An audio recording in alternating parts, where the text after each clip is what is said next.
builds the chair, the person who produces steel, cement, factories. So a lot of big factories. So cars started showing up, tools for work, paper, books, the printing press. Those are the technological advancements in that age. And there were there was like the industrial age, it hasn't disappeared. Industry still exists, but like they are so automated right now that people kind of forget that it's still there, which is another fear of the future. Because how many people know how our infrastructure actually works? Many of us are just consuming. So the industrial age was machines. So replacing human work with machines, tractors coming out, increasing production, and having big, huge companies, and needing people to just man very, very little specified roles. And I'm emphasizing this because the educational system most of us grew up in was tailored to meet the needs of the industrial age.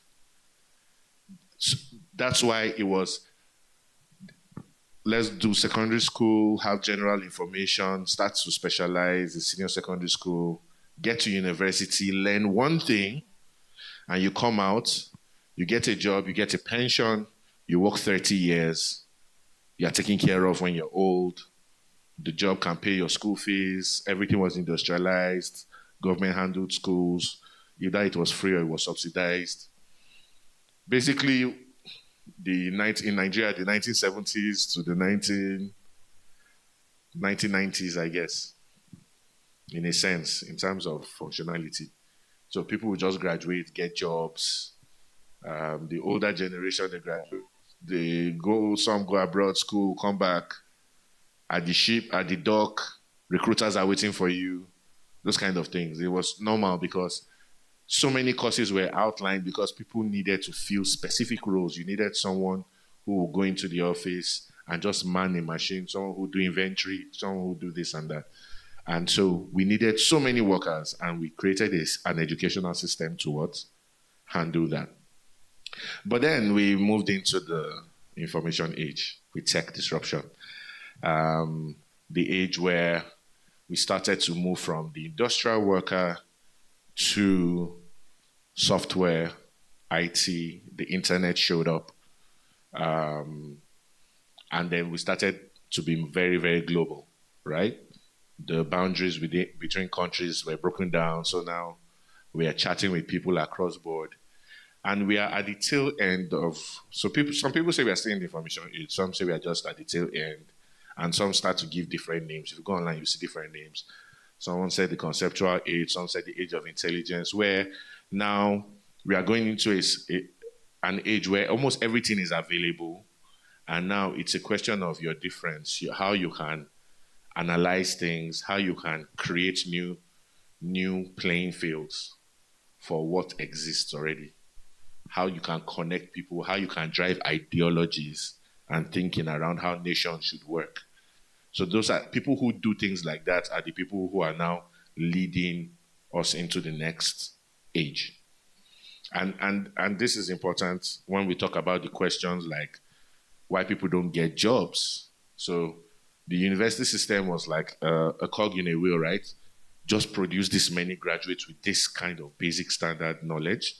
And then when they get a job, you have a 3 months training period, right? For the exact one that you have. How many organizations, how many industries have that existing today? When you get employed, that they will train you for 3 months. There's only one that is popular now, and it's not everybody that gets that, and that's banks. Because they still need tellers.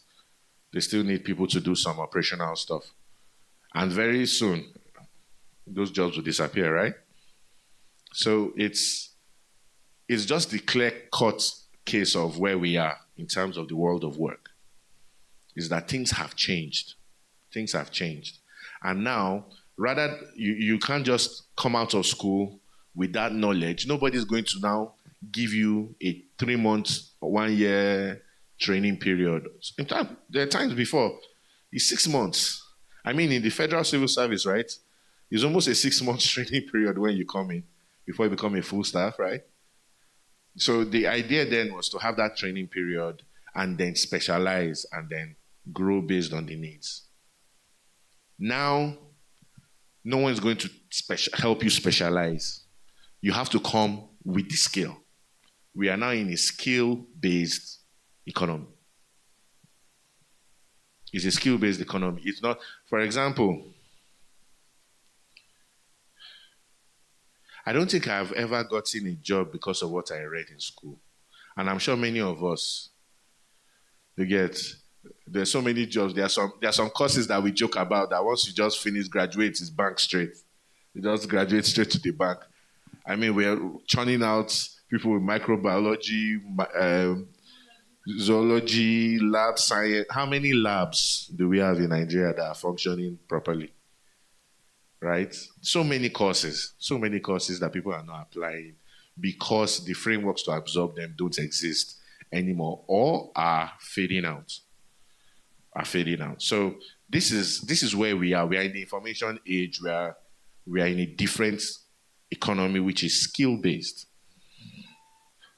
And it's important that we adjust. Now, the next thing we need to talk about is the elephant in the room, which is the next slide, wealth. How much money do you really, really, really need? So there are a couple of basic rules. One of the most common misconceptions is that your employer will pay you to get rich and comfortable. It's not true. Your employer's job is not to make you rich. Yes, it should be a bit comfortable. At least you should have a life. But at this point, when it's about value, your employer pays you to deliver value. Now, the value that you can deliver determines whether or not you'll be comfortable. But your employer's job is not to make you comfortable. You are a partner, you are a service provider. So let's start thinking about it. You know, the word job is like a relic of that industrial age. Your job, really, you are a service provider for someone's business. Whether it's finance or whether it's accounting. So you might as well, that's why you get some jobs in the bank self is a consultancy agreement they give you. You're a consultant. They are not giving you pension or anything. You're just coming to serve. So you have to negotiate for everything. So it's not that structured system anymore. So your employer pays you to deliver value. I will be talking about value a lot. Now, it is also your responsibility to decide if you want to be rich. And if so, how rich? And finally, why? What for? Do you want to be rich? How rich do you want to be? And why? These are questions people don't ask about. You see, in life, there are a couple of stages, right? And in a country like Nigeria, in many third world countries, a huge part of the population stays stuck at the... You can take them line by line, please. I can just go back up. Right? All right. So you can stay stuck at what is called the survival stage of life, which is where many Nigerians are, where every day you wake up, you're just thinking of what you're going to eat, what you're going to wear, and how you're going to get around and transport and move around. Mobility. Basic, you get facets of living. A lot of people don't figure that out in their entire lifestyle, to be on lifetime. So there's the survival stage of things, and then there is the stability stage where you've taken care of this thing, and then you can now decide what matters to you. Now, sometimes your survival can be taken care of by someone else, like your parents. If you're fortunate to be born into a family where there's some generational wealth, it doesn't even have to be huge generational wealth. You could just have the assurance that what comes to worst, I would have food to eat, right? I will go to my parents, my grandparents' place or something. That a little bit shelter, but not everybody has that. So at that point, you now have to start deciding how much value you can bring. What do you want to do? And how much money do you need? And that's because you have to have balance in this. And we'll talk a little bit more about balance later. Now, generally, I've already told you, in terms of huge wealth, you have to provide value to get that. But there are other general clear-cut roads to wealth. The next line, or the next two lines, yeah. The first is inheritance. So if you're looking around society and you're wondering why some people are just buying new car, somebody worked for it before them. You get some we've all gone to school and somebody, when everybody is entering the bus, somebody's just cruising in with their own car or with a driver. His inheritance is valid. Somebody else worked for it. Second is marriage. Some people marry into rich families and they are just taken care of. The third, which I like to, I didn't save the line. I like to cross it or put it in red, is corruption. I'm not going to skid over it because one of the things is when we don't talk about things, people don't address it and people then make mistakes when encountering it. People do get rich from being corrupt and stealing money. Doesn't mean that's what you should do. And doesn't mean you should respect it. And I'm being specific about it. I've been in places where someone once told me, as long as the person has money, may I just respect him? Please, you have to find out how. It matters. It does matter. Because that's what's happening to us in our society now, where people are doing sacrifices, drugs, fraud. It's just like any way now way. Please. People do it and get rich, but that's not our path. Right? So another one is the lottery. You know, people that nations usually run a national lottery where you can just hammer $1 million and all of a sudden you have money. Most times, 90% of them end up where they started because of the problem of value. But it does happen. Some stay there. Then stardom. I like to call these people the people uniquely touched by God. Some people are just so gifted in different ways. And it's not everybody. You just wake up and you're LeBron James. You have the physique to be competing with 23 years old at the age of 39. Right? You are Cristiano Ronaldo. Yes, you work for it, but some people's body break down when they are working for it. Right? Some people have that athletic ability. Messi can just dribble. You can't dribble like Messi. Nobody in the world can dribble like Messi. God just gave him that one. You can train, but you won't do what Messi does.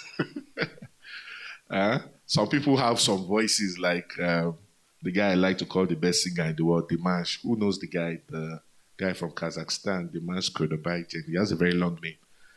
He has like a 7-octave voice. You can go from bass to Mariah Carey as a guy. I call it a Joro voice personally because I like singers. So I call those kind of people Joro voice. So there are people like that. Sports, entertainment, stardom. You're either good or you work and you break into it. You can also break into it with work. Project Mbappe, right? Send our kids to academy from start early.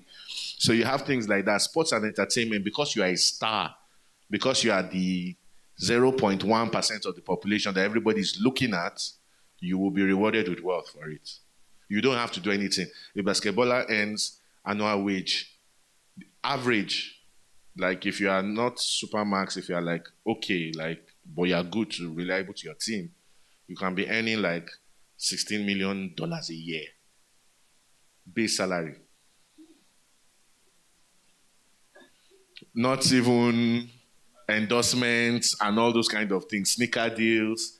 Because you are on the TV playing basketball, you are Cristiano Ronaldo, you have the highest Instagram followers in the world, right? You're Tiger Woods, you are just so rich. That's, you get sports and entertainment. That's what many people even call the American dream, which is falsely not the American dream, really. The American dream is working for a long period of time and making it.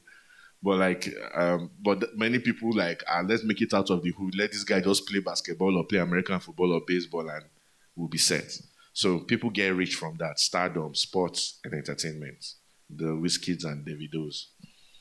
Then, but the most common for everyone, that everyone can participate in, is savings and investments. Especially investments. And for that last part is, I will advise one thing. Increase your capacity to earn. What I mean is, invest in yourself first. So when you hear a lot of discussions about investments, what am I going to invest in? What am I supposed to do?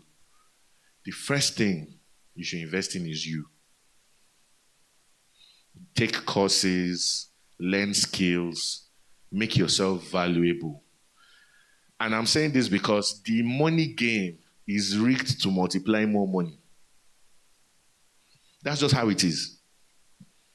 Right? If I give you a 10% interest, right, on a fixed deposit, if you have only 500,000 naira savings, you will put that money in the bank for a year, and how much will you get?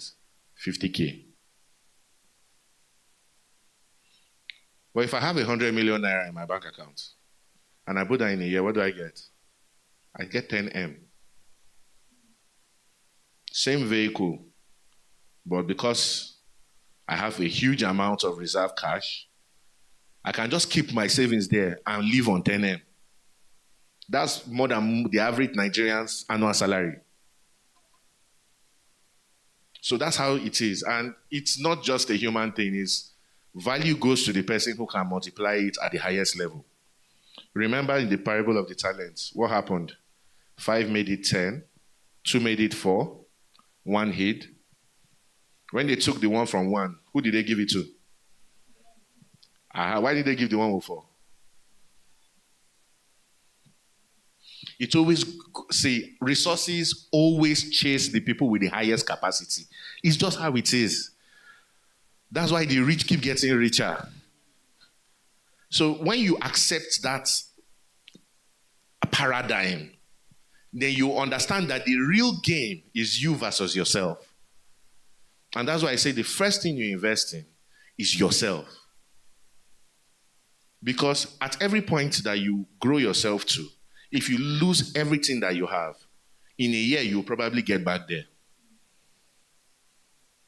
Because as long as you're still alive, they've not taken your brain. So when I say yourself, it's your mind. Because where do you put a skill? In your mind. So this is why, and then we are in a skill-driven what? Economy.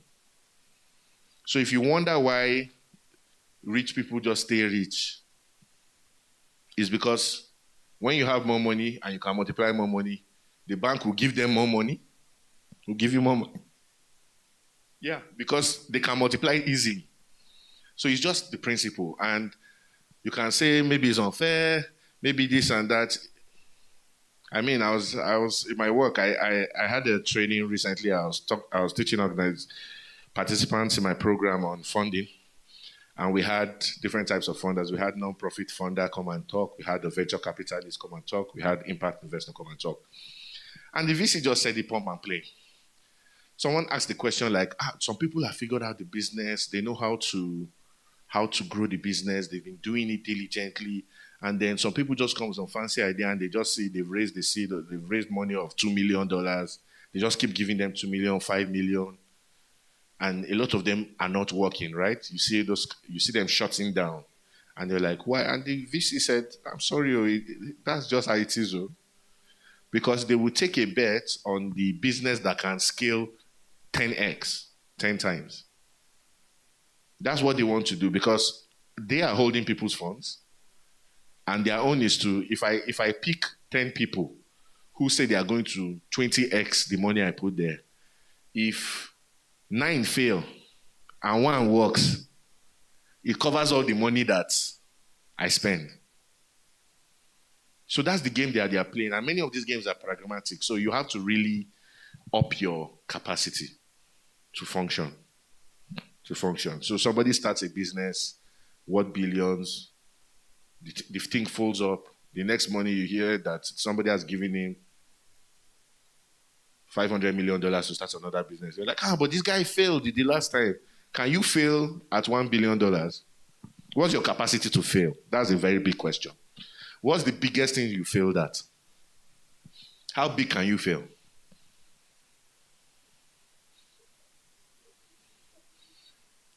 That's a very serious question to ask yourself. How big can you fail?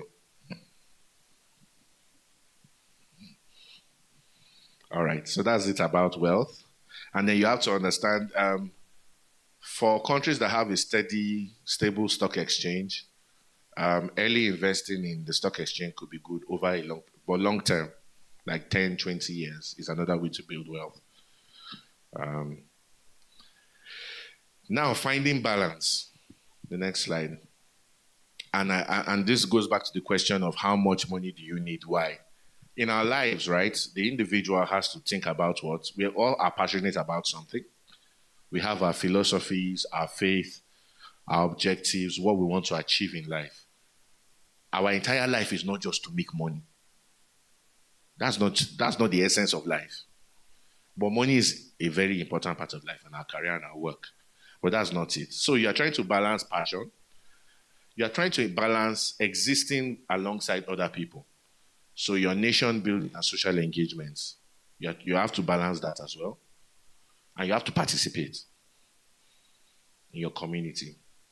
And then you now have to do finance and trade. And you have to find balance in that space. That's the challenge. And to do that, the first thing you need to do is you need to identify your own purpose and plan towards it. You need to identify your own purpose and plan towards it. And you have to do it pragmatically as well. Do not lose yourself to the pursuit of wealth. That's why, even though you have to be pragmatic about wealth and money, because money is not sentimental, you must exist for more than it, for more than that, right? Wealth out of context is one of the most harmful things you can have.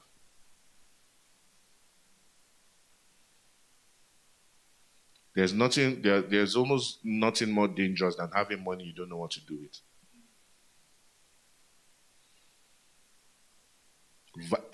Vices will figure it out for you. Vices will embrace you left, right, and center. Enemies will embrace you too. Whichever way, somebody will conquer you.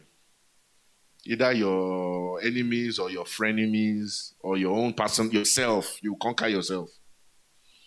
So you need to have a purpose, right?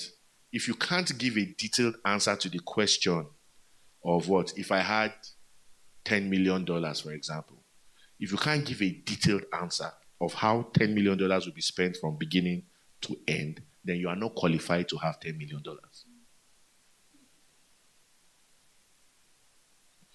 When I say detailed, I don't mean school gist, right?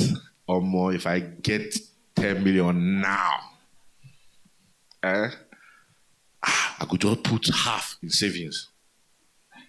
Then I go buy like one house. The second one I go rent out. Is this, please, if you've never had that conversation, raise your hand. Right? So that's not what I mean. I mean, you understand that even to give out money is work.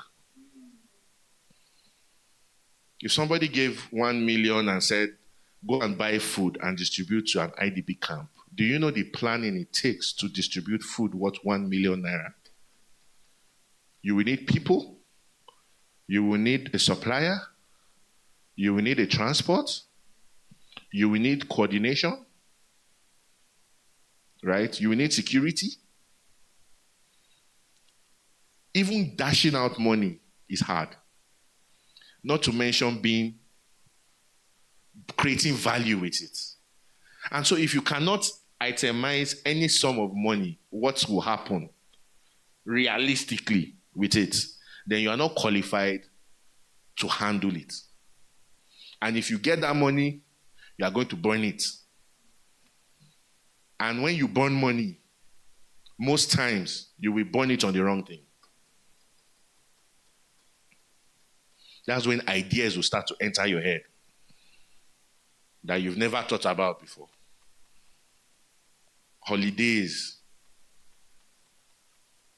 For African men, an extra wife, if you have no other ideology, like I said, the ideology must be there. Some people just do things just because there's money available. Not because they've thought about it or anything. So you have to always check yourself, like, what is my capacity for value creation? How much money am I able to actually receive as an investment? And it won't disappear. It will create something valuable. Because our life is more than the chase. You have to participate in living. Now, understanding value. The value. First rule, value is always in the context of the goal and the existing environment. You know, many of us just like to be proud. Me? I'm what, the last place I worked, man, I'm worth at least 500K. Or I'm worth 2 million naira. There's nobody, you can't pay me 2 million naira, don't talk to me. So you've placed some value on yourself, right? So per month, this is what I must collect. Or my value is 100K, my value is 200, whatever it is. Your value depends on who you are talking to. It's in the context of what? The goal and the environment. Two things, the goal and the environment. You can be the best computer programmer, but to somebody who needs a messing, your value is 0. Except, yes, maybe you bring the other value, maybe you have connects, yeah?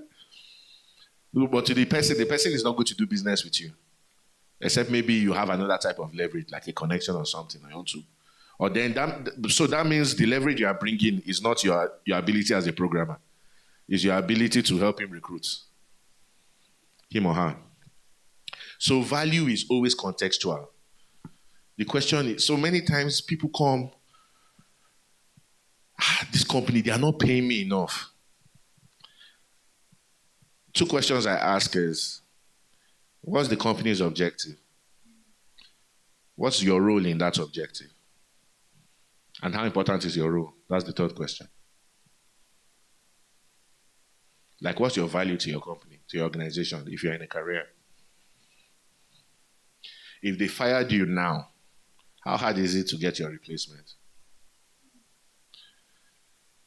When you summarize your value to the organization, the problem that you are solving, right? What's the value of that problem that you are solving?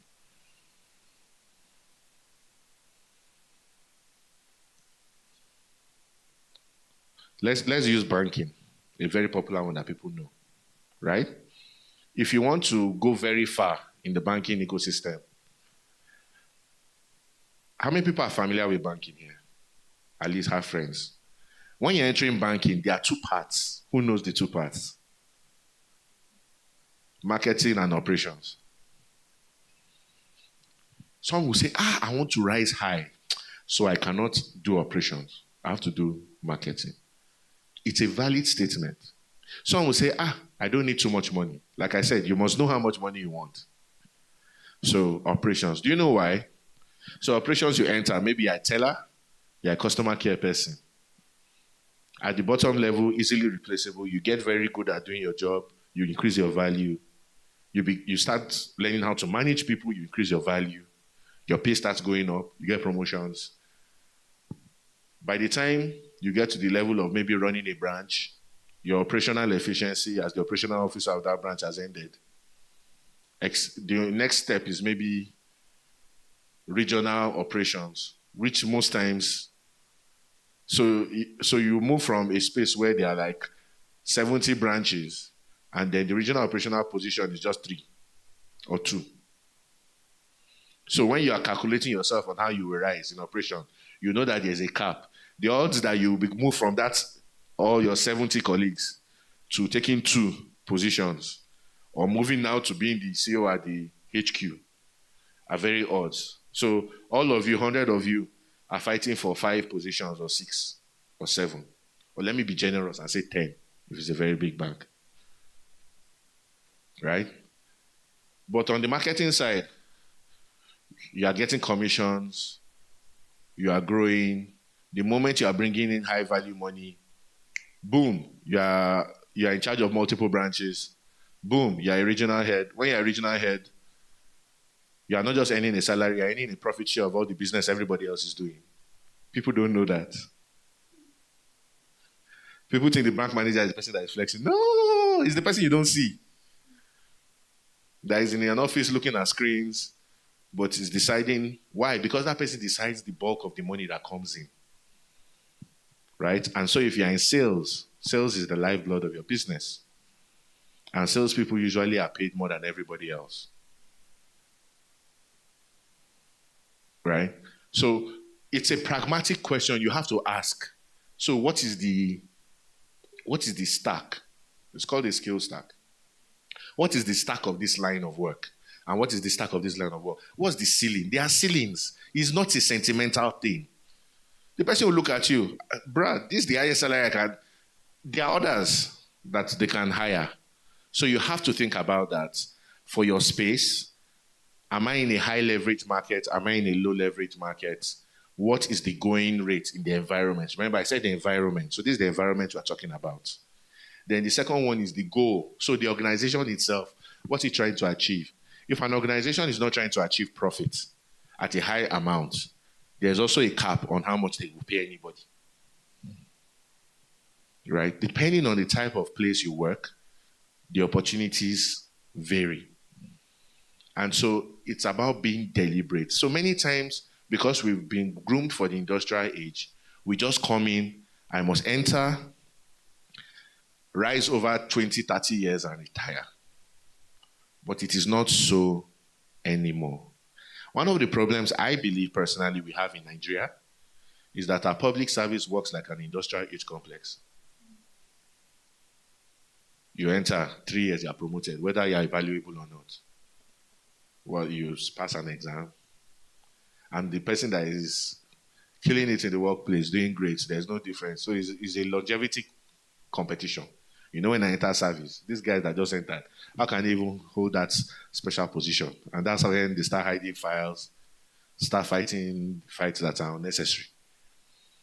Right? Because it's not really about the value, it's about longevity.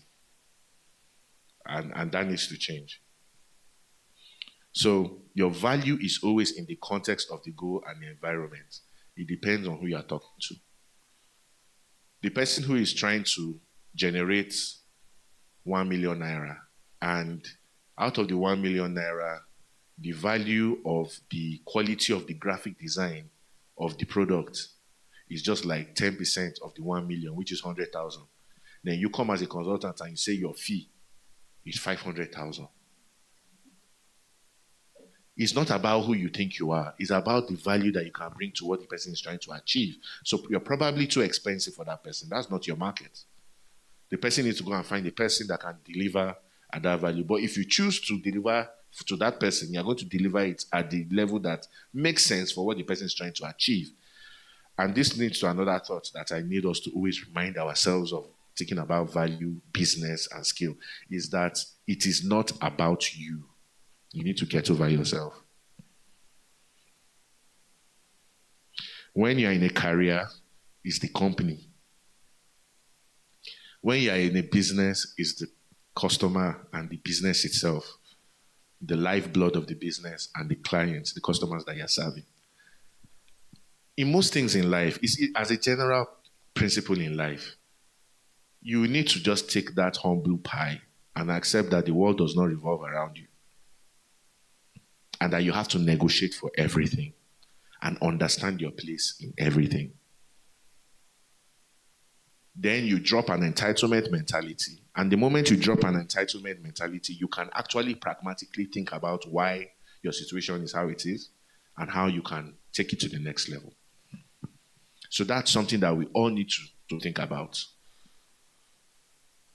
I mean, some people quit jobs simply because they become too valuable and the job can't let them explore the full realm of their value. And so they look for another place to work, right? Or some people don't even leave the job. They go and meet the boss and say, see, this job, I can do a lot more. And sometimes in some companies, they create a new position for the person. You are wondering why. It's because the person can deliver more than what exists. So it's about value. Or you go into a place and you say, they are paying this person this amount, and they are paying this person this amount. Why is this person earning more? It's about value. Time is constant. So the old, I'm getting paid for your time. No, you are getting paid for the value you can deliver in that time based on the context of what you are trying to achieve. The value you can deliver in the time based on the context of what you are trying to achieve. Right? Somebody does 8 hours a day, earns 100,000. Another person does it and earns 10 million. It's the same 8 hours. Oh. What's the difference in the two of them? The value. Value. Because time is time. You're not in control of it. I'm not in control of it. We are not outside time. It's only God that is. So it's a question of what happens in your own 8 hours. So we need to always remember that. So always constantly assess your value. As new technology comes, ask yourself, now that new technology has come, how valuable am I? I was telling someone like 2 years ago that you want to learn to be a programmer. It's risky. AI will soon start writing code. Now, they announced last month or 2 months ago the first public AI tool that writes code publicly, like as a service. And people are like, hey. So even the programmer who is even ahead of people in the industrial age has to reassess. So now what do? Am I valuable as a programmer, or do I learn how to coordinate or use AI tool? Or do I learn how to do quality assurance on that AI tool? You have to always upskill yourself and keep your value going. It's a race. You can't stop. If you stop, the world will overtake you. So you have to always increase your value. And it helps with monetary compensation, whether it's a business or it's your career. Now, talking about career and business in more. By the way, please, any questions? Yeah? Thank you so much for sharing. I mean, it has been very informative. I have a question. When we talk about how valuable are you, we understand that in this day and age, you can sleep and wake up and something else is out to collect whatever it is you have. So how do we keep up with that? As in, I know there are different sectors, I know there are different industries, but how do we keep up with that with every upskill, not upskill, with every technology, with every disruption? How do we keep up with that? Thank you. I've noted that. Any other question? Online? Okay, so how do we keep up with disruptions? By reading the news. Step one. Yes. Disruptions come at different levels. There's disruption at the level of tech. There's disruption at the level of governance. A new law can come out and all the raw material used for a business is gone. Right? We've seen it happen so many times. A new contract, a new policy comes out. So at each level, no matter what you do, as a business person, as a career person, you have to be aware of the conversations happening in your space. You can't just be working and say, I'm just doing my work. No, you have to know what your competitors are doing. You have to know what your adjacent professions are doing.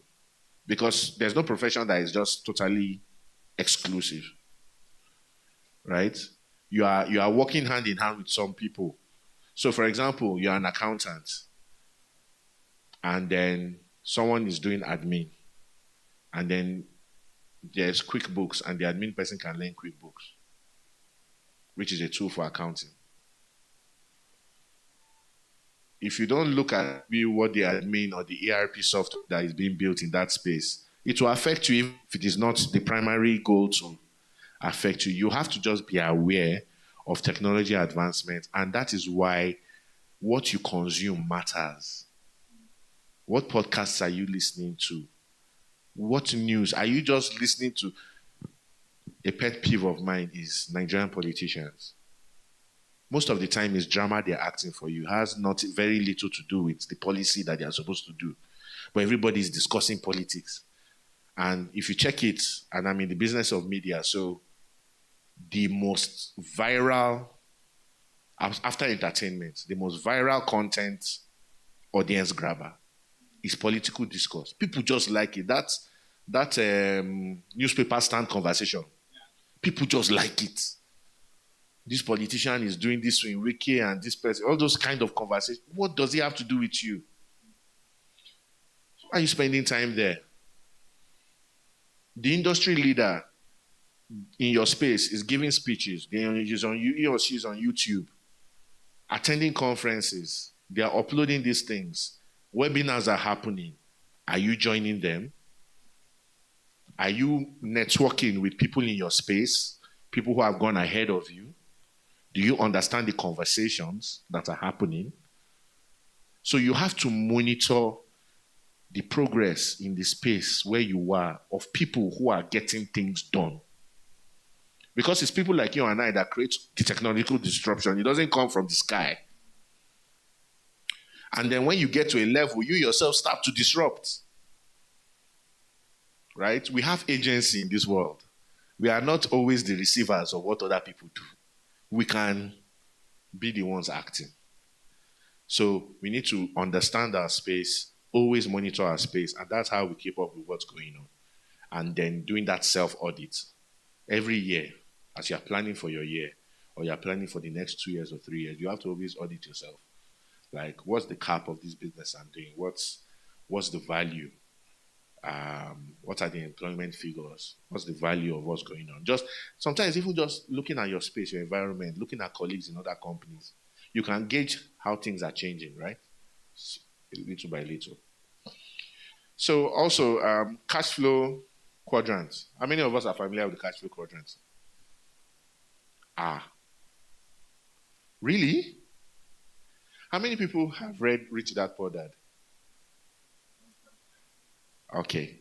So anybody who has read Rich Dad Poor Dad knows the cash flow quadrant. And it's really just this. It just kind of divides how the world works. And you can look at it in terms of how money can be made, but I like to look at it in other ways, in terms of relationships. And I'll say this for my next slide, but I would like to even say it now before I start. I remember telling everyone that you are a service provider, right, as an employee. And if you rise and you become so good at the job and you start running the company, right, what do you become? The entrepreneur. So your job is a part of another person's entrepreneurship journey. So all we are doing is interfacing. Unless you are in government and in the non-profit sector, you are interfacing in another person's business, or you are the one that is leading the business. So if you want to prosper in that space, you need to understand business, not just your job. I remember close to 10 years ago, I was in this guy is even quite popular online. He just resurfaced online with some podcasts and stuff and some little controversy. Olumide Emmanuel. And I was in a session where he was training, and he gave an example. He does a lot of real estate investment. He's very rich, at least Naira billionaire. And so someone was in his course, really participated, contributed a lot. And he called the lady, like, where do you work? She said, she works in the airport. And this was the example he gave, that she works in the airport. And he was like, oh, nice.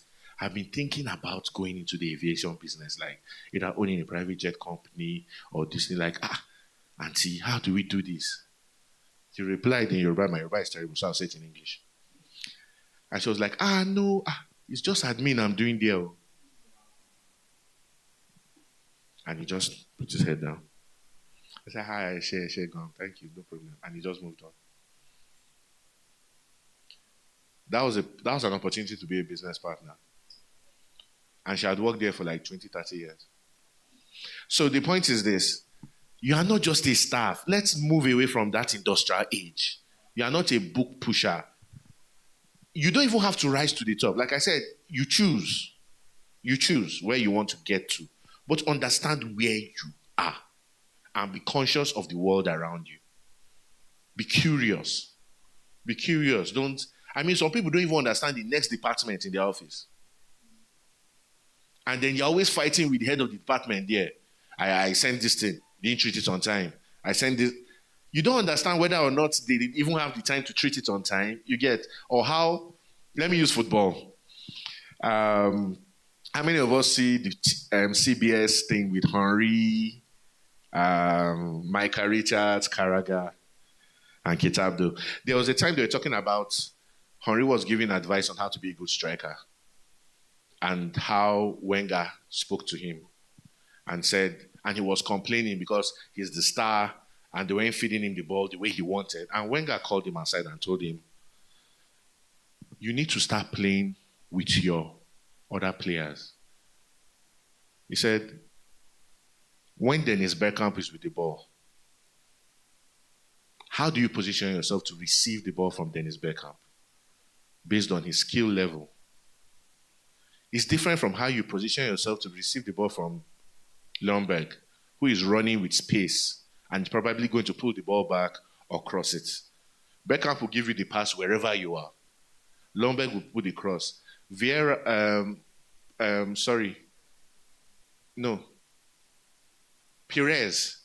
Perez will dribble at least one person before he passes to you. So you can't just make the run. So you have to be 4 people, right? You are a striker, but you are not a striker in one dimension. And that's how he became world class to another level and did the 2020 season that he did, 20 goals and 20 assists or something. First time anyone will do something like that in the Premier League. Because he learned to work with different people. If you are in an organization, right, you need to learn how to relate with your finance department.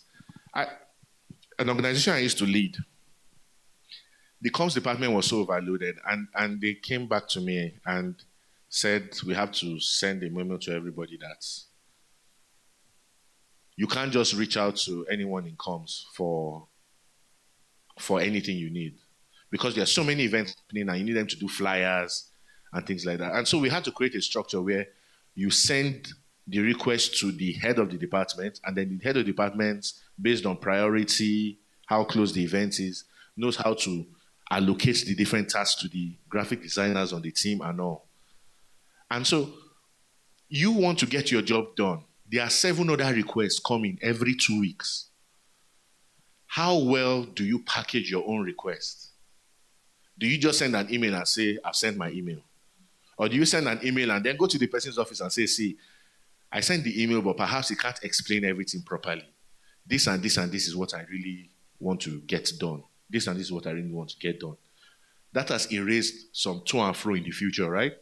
You have to learn how to relate to different people. Same thing in business, right? The way you handle the person that is supplying iron is different from the way you handle the person that is supplying sand if you're in construction. Because you know that when it is raining, it is hell for the person supplying sand. Right? The person that is creating block for you is also going to take longer for the cement blocks to dry, right? So you have to factor all of these things. You can't get very good at getting anything done if you are just thinking about what you want to get done. And that's why I said at the beginning, you have to get over yourself.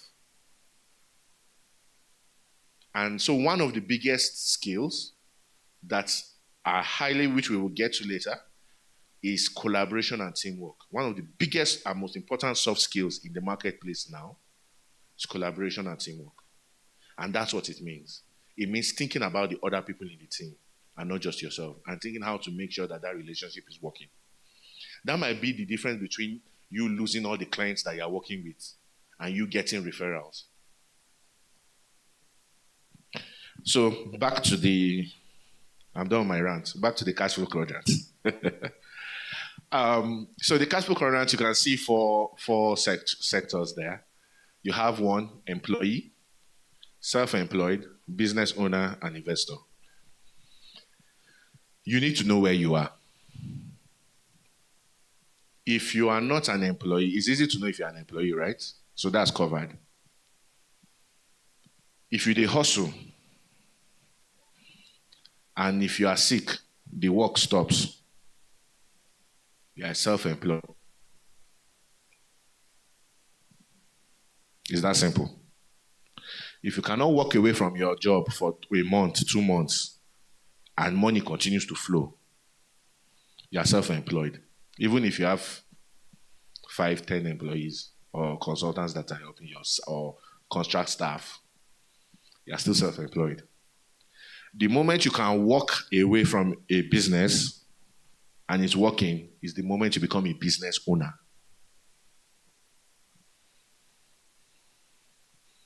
That's the moment you become a business owner. Question? Okay. And then the person that provides the capital and puts the money for things to happen is who? The investor. The investor. So an employee earns a salary and other benefits. A self-employed person could pay themselves a salary, benefits as well, and also earn profits on the business. Because most times they own the entire business. So they can do what they want. The business owner, most times, could be a CEO, so could still earn a salary and benefits if they want, and earn profits. However, like I said, they can walk away. They can be a business owner and be involved because it's a passion, but they can also walk away because they have a system. In the picture, you can see they own a system. Self-employed, they have a job. Employee has a job. The business owner owns a system. And the system works whether you are there or not. Investor, they own investments. In other words, they own parts of other people's businesses. So you are starting, you're looking for capital. Okay, I'll give you capital, you give me 30% of the business. By the end of the year, by the time you calculate your expenses, your revenue and your expenditure, by the time you do the mathematics, revenue minus expenditure, what is left over is what? It's called what? Profit. And then you decide how much of the profit is going back to the business, and then you decide what to do with the profits. It's at the level of the investor that those kind of conversations happen. How much goes back? How much do we share? So if you invest, if you buy stocks, right? You are an investor by buying stocks. You bought shares in a company. And when profits come out, you get a dividend. Right? The thing is, when you own something, you own something. If the thing dies, your money has gone too. So it's not like bank that you say, I put a deposit, you must give me my deposit. An investment is an investment. As long as the business continues, you get your money. If it dies, it's gone. So that's it. So we need to also know where we are. And I'm saying this because many people think they are B, but they are S. Many people think they are business owners, but they are self-employed. You still a hustle. You are just hustling very well and doing well. And sometimes the difference is just setting up a system. But if you're afraid that the moment I take my eye, everything's going to collapse. And that's the fear many people have in Nigeria. These people will run down my business. And then you are still in S. You are just a higher level S. Right?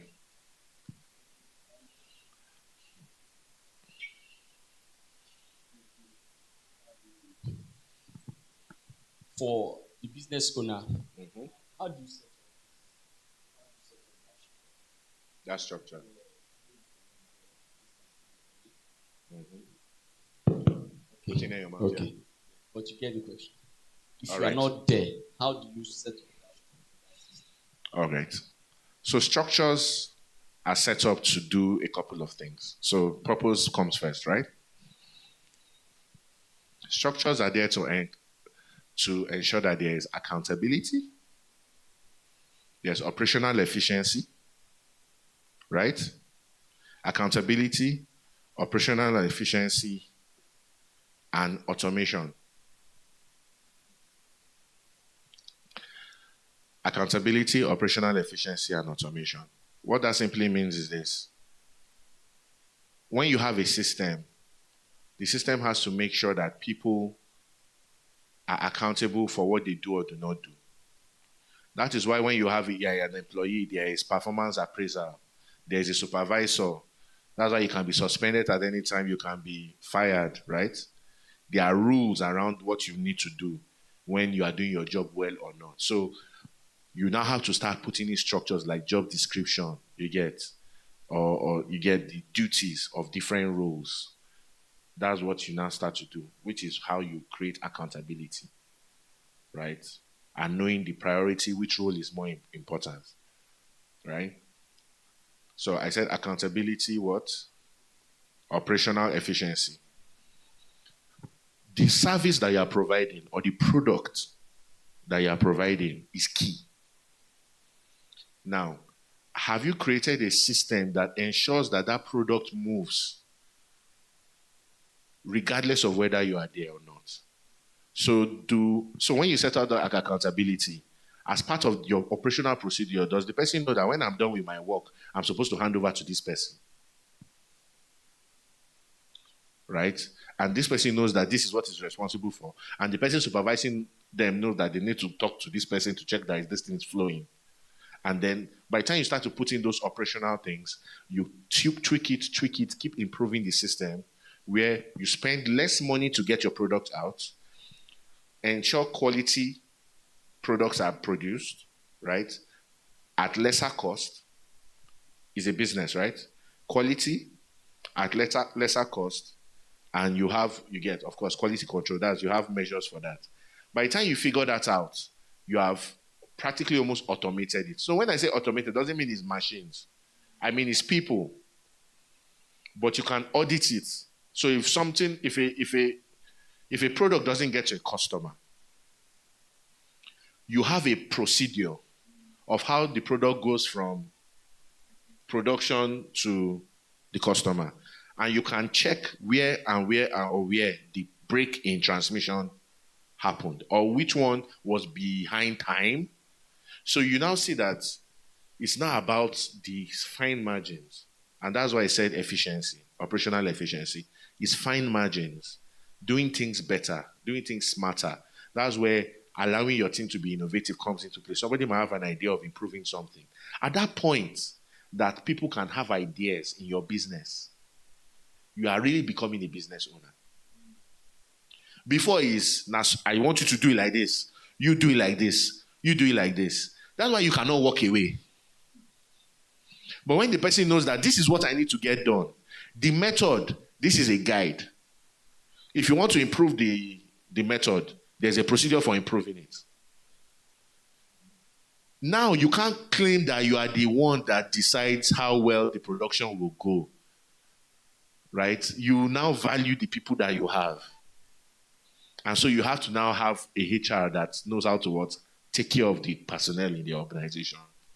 And so you are building an engine that must run. That's when you know you're a business owner.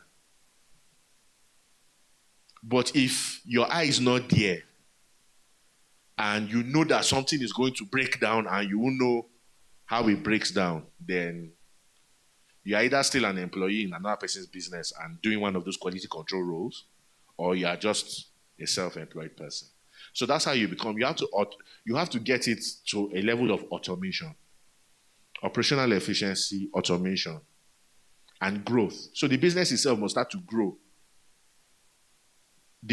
So the way you have career goals, the people that join your business too must have goals inside your business.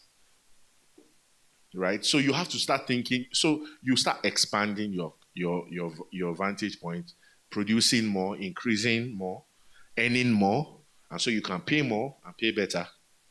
So that those are the kind of decisions that as a business owner you have to do. And everything is to you now start to gather information, right? Gather data. And that's why another top skill right now is what? Business and data analysis. Automation. Somebody will just come, look at all the data you have and help you to make better decisions. If you know how to work with data, Python, all those things. That's why it's raining right now. So you just tweak one part, you just look at it and say, the delay in time is just in this place. If I can just tweak this, I can triple production. That's how it works with big businesses. And that was how they did it, even in the industrial age with big industries, right? They fine-tune a tech for just one part of the industrial process, and it makes things better. How long does it take to compile a Toyota? 15, yeah. 15 to 30. Is that range? Yes, to put it together. Automation, right? They have machines. They're just assembling the production. You get. Why do you think a Rolls Royce is expensive? It takes like 6 months to put one together. Everything is custom. It's people. Some luxury watches, every part of the watch is handcrafted. Every tiny. So that watch is not going to be 10K. Right? Because it's different, right? It will last. And so you can wear that watch and hand it over to your child and your grandchild because it's a different level of detail. So it's about automation. I'm just checking how much time before the break? Time is going. All right. So let me just go through the next two slides. So navigating your career and business is, I already explained, the link between a job and a business, right? When you have a job, always remember, 6 minutes, 15. Always remember that you are part of somebody's entrepreneurial journey. You know, sometimes people say, my department is not going well. We need more hands. We need to hire people. I'm stressed. Then you go to the CEO and say, oh God, this department, we can do more if to say we have more hands. Have you put yourself in that person's shoes and asked yourself, look at yourself, look at your department, look at all the other departments, and then look at how much is probably coming into the company, and then ask yourself, first, can the company even afford it? Second is, what will you deliver if they put it? Think of it as an investment. Everything you get is an investment. If they invested an extra salary into getting one person to join your team, what comes out more? And how consequential is it today? Bottom line. There is no idea you take to an entrepreneur that will increase his money that you will reject. Many people are just taking the wrong ideas. They are going there with the wrong mission. So it's a total misalignment. And that's why I say you have to always be in the context. It's not about you. Remember that when you're in an organization, it's the organization that is the point, not you. So you say, okay, if I want to increase my value, I want to become a man. Even if you want to propose a new department and you want to head it, that department must make more money for the CEO. The moment you go and meet the CEO and say, see, give me 2 people, our revenue will double in the next 6 months. There's no CEO. All you ask you is explain how. And then you go there, you explain everything. Your new designation and new salary will happen. Nobody has anything to say about it. There's no organizational structure that even matters. They are creating a new one for you. You know, some people say, what's the organization? And we are supposed to be on the same level. All those things. Industrial age. You negotiate for everything now. You negotiate for everything. I've been in rooms where a bank manager just comes and says, guy, if you know people and you can assure me that you bring in 150 million naira before the end of this year, I'll make you an assistant manager in my bank. This is not the same, my front. Because that's the goal. His problem is what? I need to get client. I need to bring him money. So you see someone say, this girl is because she knew people. And then she entered the bank and then she has been promoted 3 times. Yes, it's because she knew people. Because that's what matters. What matters is not what you want to matter. What matters is what matters to what? The goal. The goal. So whenever you're working, remember what matters and how best can I serve what matters. And it's a life thing. Everywhere you are, in your church, anywhere, you step into a place, you become a problem solver. And you solve the problem that needs to be solved, not the one that you like solving. You know, sometimes we just have ideas based on our comfort zone. Okay, I used to work here. This is how we used to do it. So I come here. We have a good system where I used to work. And here now, I want us to do it this way. It might not work well in this new place. You have to check it. Is it going well? Then you prescribe. Then, when you understand that context, then you must possess short, medium, and long-term goals. Now, when I say short, medium, and long-term goals, short to me is the next 6 months to 1 year. What do I want to achieve in this organization? Okay, my department, I want to make sure that we are operationally sound. I want to make sure that I'm solving problems for my boss like this. I want to make sure that I've improved myself and I'm so efficient. Then you now ask yourself, medium term, the next 2 years, let's say the next 2 years, 3 years. Long-term max is 5 years. The world changes too rapidly now to plan 6 to 10 years ahead. You don't know what you will meet. Just think about it, like how many years did it take for us to start paying everything through our phones? The internet, when did the internet enter Nigeria? We call it Obasanjo's internet, ba? In that space, every time as the time is going, the things that are invented are like exponentially appearing. It's not as if it is growing small by small.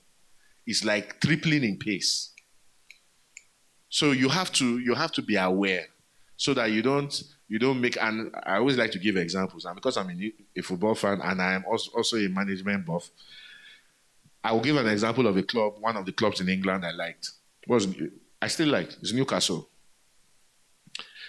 Who knows the former owner of Newcastle United? Mike Ashley. You know the fans hated the guy.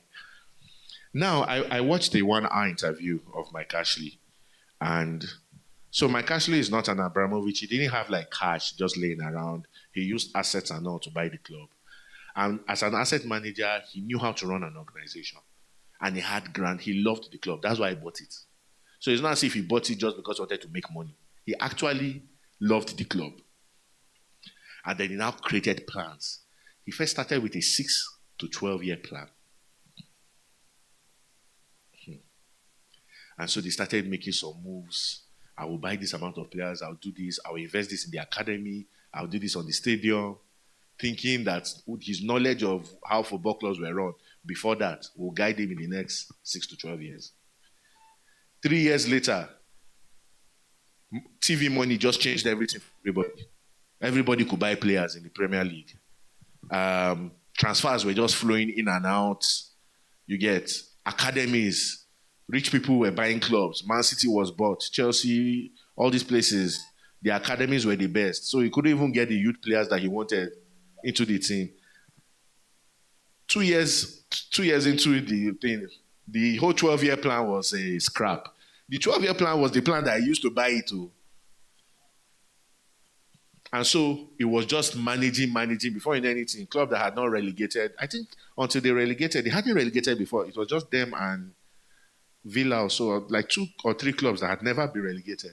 They got relegated. That time, Obafemi Matthews was playing there. I mean, for Nigerians. They got relegated. We're having players like Obafemi and Owen there. Got relegated. The fans started hating him. That's why when the Arabians bought it, when the Saudi guys bought it, they were so happy, and now they are doing well. And they were always on his neck. But it was not because he didn't care or was doing a bad job. It's because he entered with a set of assumptions that did not hold with tech and business and the business environment. So he now started he was now adjusting, freestyling year on year. Like, what can we do this year? Because the plan is scattered now. What can we do this year? How do I settle my investors in the club and all that? So that was what happened. And eventually, When he got some semblance of balance, he was able to sell the club. So your planning, you can't jump so far ahead. Too many things are changing. Too many things are changing. Overnight, banks lost half of their tech staff. And then we started having problems with our apps and all those kind of things. But of remote work. COVID just changed everything. So things can just happen. And so you have to plan with reasonable time gaps. So have those shot. Then if you're a career person with a job, you have to have a couple of goals. When you get a job, you have to understand the organization, like I've said. And then you have to visualize growth for yourself. Growth for yourself in the organization and as a professional. So short term, so both of them are not even just short term. So you are looking at, as a professional, over the length of my career, where do I want to get to? Right? That's for you, personal. Then in the organization, where can I get to? Or where am I satisfied with getting to? You have to know that. And when you know that, it will be hard for you to be a disgruntled employee because you are working towards a goal. You get, if your goal is unattainable, then you know you are supposed to move. It won't be a question of a lot of people, they don't move, they now become a parasite in the organization, killing people's dreams, frustrating people. Just enter, they're just telling you that this place is a bad place. They are the prime perpetrators of office gossip. If you don't know anybody, this thing will not work. Those kind of things. They don't have anywhere they are going to, most times. The go-getters that have clear goals and objectives for their life and their career, they don't play such games. And when they meet such realities, they know their options are clear. I will do this. Okay, I will deal with it for a while. I will endure this for a while. It's clear. So there isn't an animosity most times. And you are just looking out for problems to solve. And then you must understand the future of your career or skill set. So look at technology. Look at technology and what's the future of my career? So if I'm an admin person and I'm just doing purchases and people are automating purchases, then that means in the next 10 years, my role might not exist anymore. Now, it's not, when you hear things like that, people always get scared. No. All you have to do is what? Upskill. There's always an option. There's always an option. If a machine replaces you, you might be the one maintaining the machine. If AI is writing code, you might be the project officer, project manager, handling the software project and implementation. And the fact that you can also write code is what will help you to be able to even do risk assessment and manage the process. So your skills are not wasted even when technology is advancing, but you have to be strategic in how you plan yourself going forward. And you must be growing. And building capacity deliberately. You get, when you understand the future of your career or your skill sets, then you know how to build capacity. So if I say my goal is to become the CEO, if I enter a bank and I say my goal is to become the CEO of a bank, I'm chatting, okay, 10, 15, 20 years. There are things I have to do. There are milestones I have to hit. There are results I must deliver. If I can't deliver those things, I can never be the CEO of a bank. The latest CEO that they announced, what's her name? Zenith Bank CEO. How did she join the organization? As a copper. So it's doable. So the question is, do you see yourself as the exemption, or are you the person that's going to set the example for people? We have agency. I'll always remind us of that. You are not a victim in this world. You are a co-creator. You are a co-creator. So we create what happens. So put your will, impose your will. by working hard, by deciding, being brave with what you want to do. And then cash proof your future. I'll pause here and then we'll be back for an exercise. Thank you. Thank you very much. So I think it's break time, right? All right. So we'll be pausing for 15 or that's it. 15 minutes. So we'll be pausing for a 15-minute break, and then we'll be back. Thank you. Are there questions while people are taking break or stuff? All right.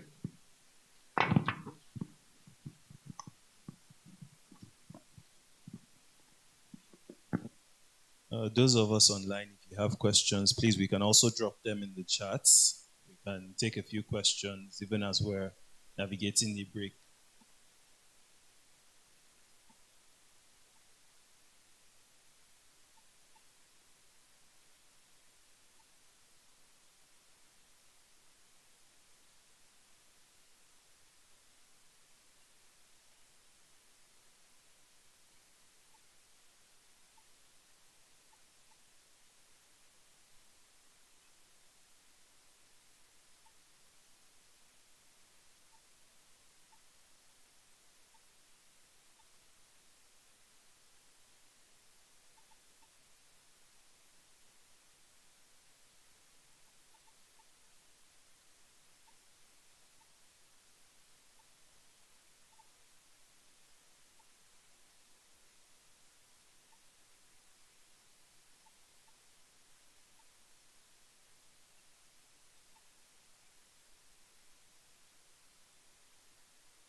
hope we've rested, stretched our legs, eaten something, been refreshed. Let's just take a moment to settle back down, and we'll be going into the second phase.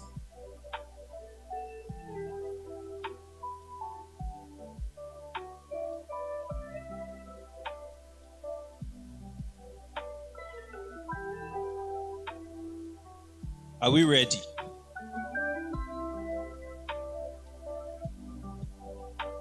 Are we sure we're ready?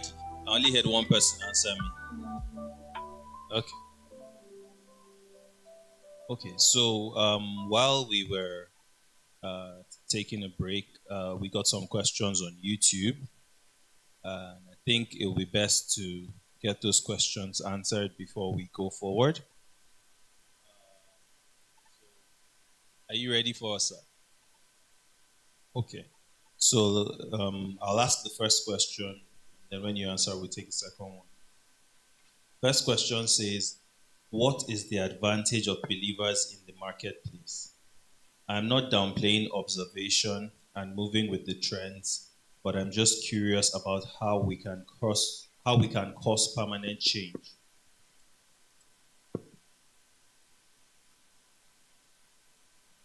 Okay.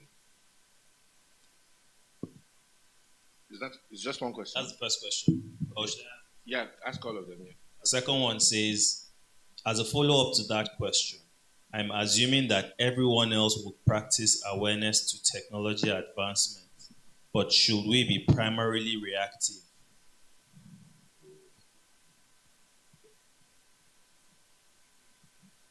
All right, thank you. I think I'll start with the last question. Should we be primarily reactive? And that's, when I was talking about being aware, I remember mentioning that you only react when you are not at the top of the game. And we need to not be comfortable not being at the top of the game all the time. Yes, you can choose where you want to stop. If you choose to not get to the top of the game, then you just have to stay aware. But the only way to dictate what happens in the game is to rise to the top of the game. And let me explain it this way. Engagements change based on your level in the hierarchy of every society. So you start out, you leave school, you get a job. Your problem is, how do I become kind of really good at my job? How do I understand my own skill? Right? Like what we're discussing now. How do I get very skillful? And then you rise. When you now get to a stage, you now become a manager, you start being in charge of people. And you now realize that 60%, 50 to 60% of your job is no longer the skill itself, but understanding people. Right? How do you get people to get things done? But you have the skill, so you know how to look at when they are doing rubbish or they are doing the right thing. Right? And then you are also still learning because they are also upskilling. So it's like your skill journey doesn't end. However, your role evolves the higher you go. Now you become a manager, and then you rise, and then you rise and you become a CEO. You're discussing CEO, COO, you're discussing like the profits. So you have to master the business. And that's the same as maybe you're a business owner. You have to master the business, understand every part of it. Where does revenue come from? Where does expenditure go? What are my bills? What are my overheads? And all these terms. What are the pipelines that we've set up for ourselves? What are the tools? What's our marketing budget for the year, for the quarter, for the month? You have to answer all these questions, understand those skills, understand those places. And who are you managing? So at each point, so when you're an employee, when you're at the bottom, you are trying to understand your manager. The person whose problem, you are solving the organization's problem, but the primary problem you are supposed to solve is that of your manager. And I say that because before you can become a manager, you become the manager. What I mean is this. Before the actuality of the position gets to you, you become the person in terms of your skill and capacity. So you attain before you become. You don't go there to learn how to be a manager. You have the managerial traits, and then they give you the job. And how do you get those traits? By understanding those needs, thinking getting over yourself, all the things I've been saying. How do I make sure that the work I'm doing, when my manager goes to the head of another department, right, I've positioned this thing in this way that it's easy for him or her to talk to the head of that department. When I'm sending files, documents, do they have to recheck everything every single time? How good are you? When your attention to detail is precise and people can receive a file from you and not read it and walk into a board meeting, then you don't need to be preparing that file again. You move up. That's how life is. So now you're the manager. Now you are thinking of how do I get my team to function, and how do I make sure that as a group we are delivering results that the CEO or COO is happy, that is meeting the company objectives at a high level. So you are managing upwards, right? You have to manage downwards, you have to manage with your colleagues, and you have to manage upwards. And what that means is when you're managing upwards, you are looking at the skills that exist ahead of you. You are building your skills to be able to serve properly. And that is your ecosystem within that company. By the time you become a CEO, COO, or you own a business, so you know what the thing, when you become an entrepreneur, you have jumped all these steps, you are directly at the top. And you must have figured out or have enough money to hire people who have figured out all the other things. So at the time you're a CEO now, you're like, it's the customers, it's the product, you're thinking of the product, the customers, you are serving who? Your board, your investors. You are looking at the bottom line is, am I going to be delivering a profit this year? Right? Or is my board going to fire me? Steve Jobs was fired from Apple, the company he founded, and then hired back. It's happened to different people. Right? So you start to understand at that level. Now, at the CEO level, you now start thinking, how do I make sure that my company survives? Because I have other people, managers, that are ensuring that my product is good, right? I have a customer care department that is dealing with people, ensuring we are getting feedback.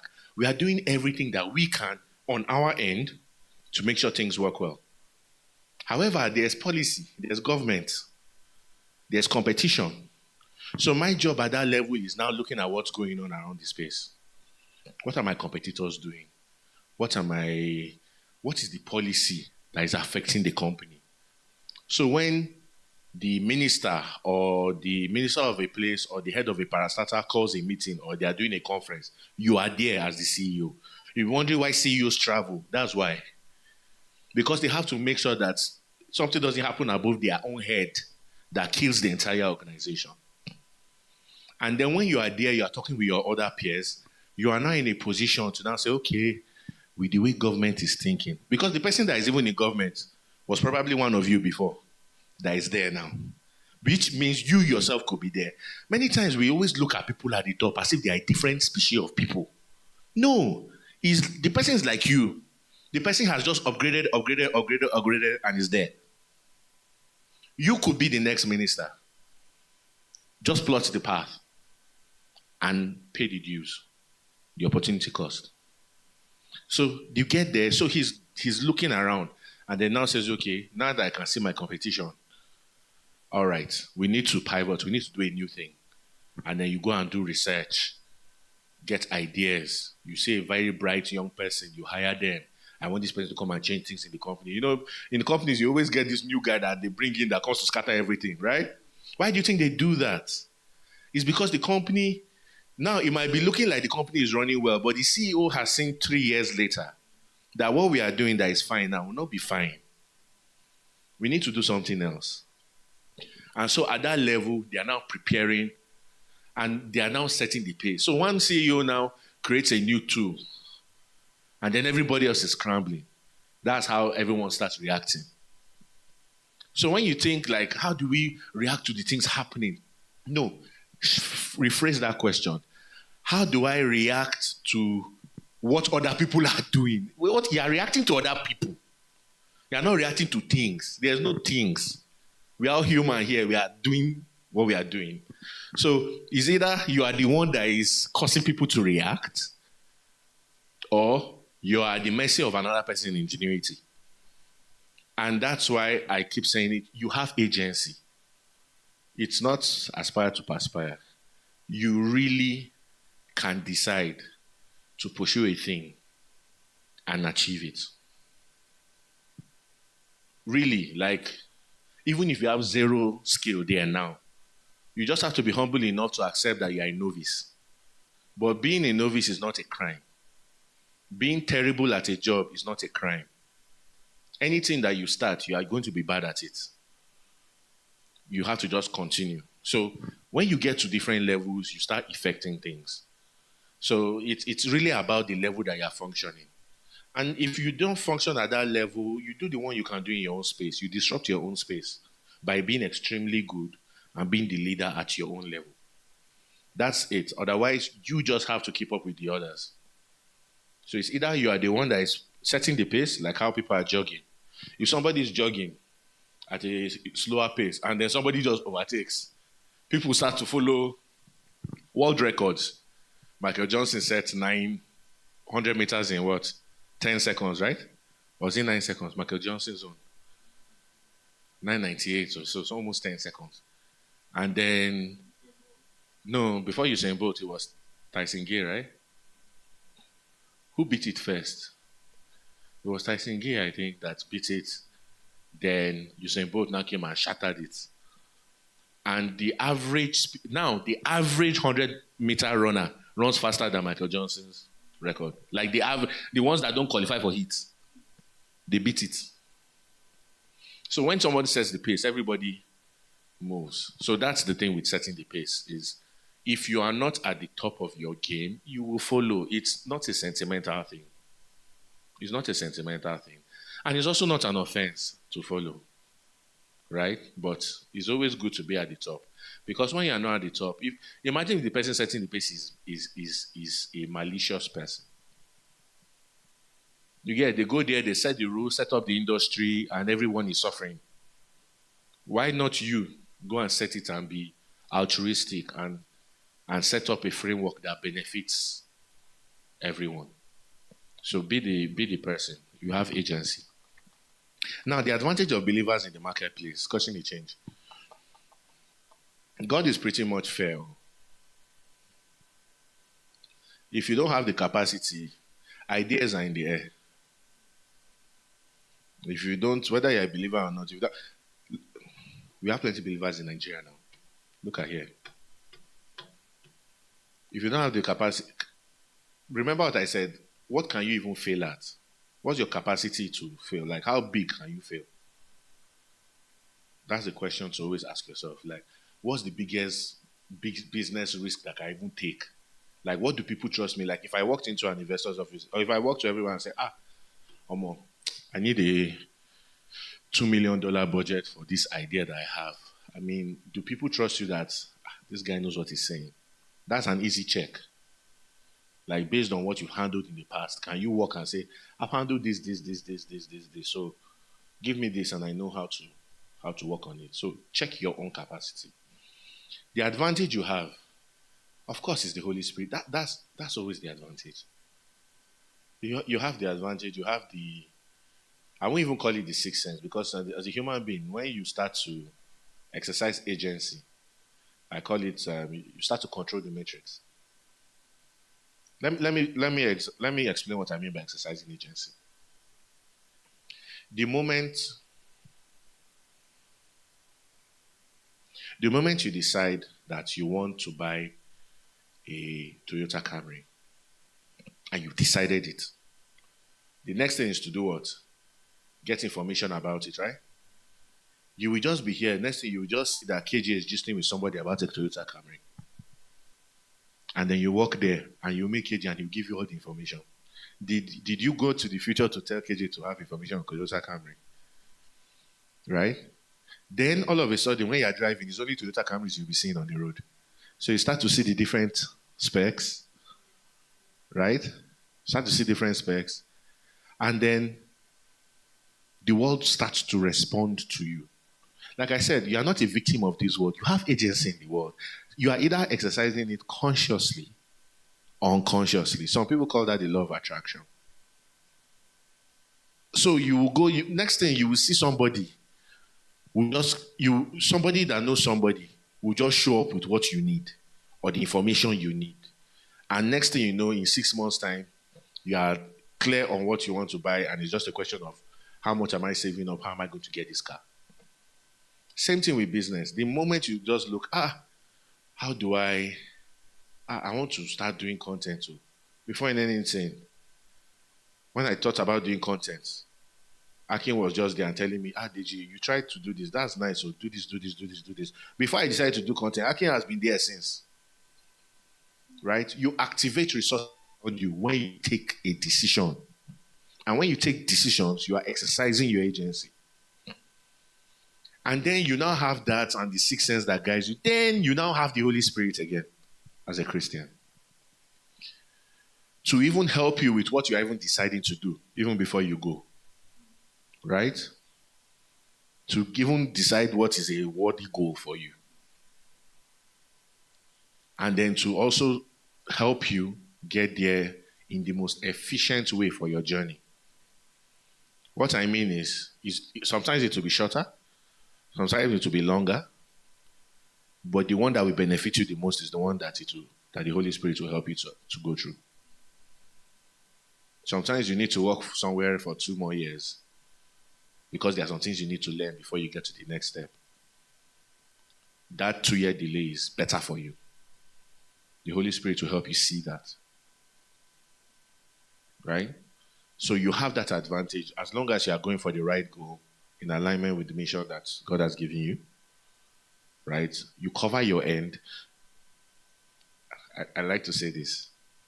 The only variable in our relationship with God is us. We are the ones that used to do anyhow. His part is always steady. So, do your part. Stay in relationship. Stay attuned. The frequency. And make sure you do your part. Otherwise, you will get a testimony and lose it. People have gotten miracle jobs and lost it. People have gotten testimonies of money that came and they were broke the next year. They won't come back to the podium to tell you. Oh, yeah. So you have to play your own part. You have to always play your own part. Like wealth. FA will say, you don't need God to make you rich. Unbelievers are rich. Right? But you want the one that added no sorrow. And the one that you journey with. So that's the place.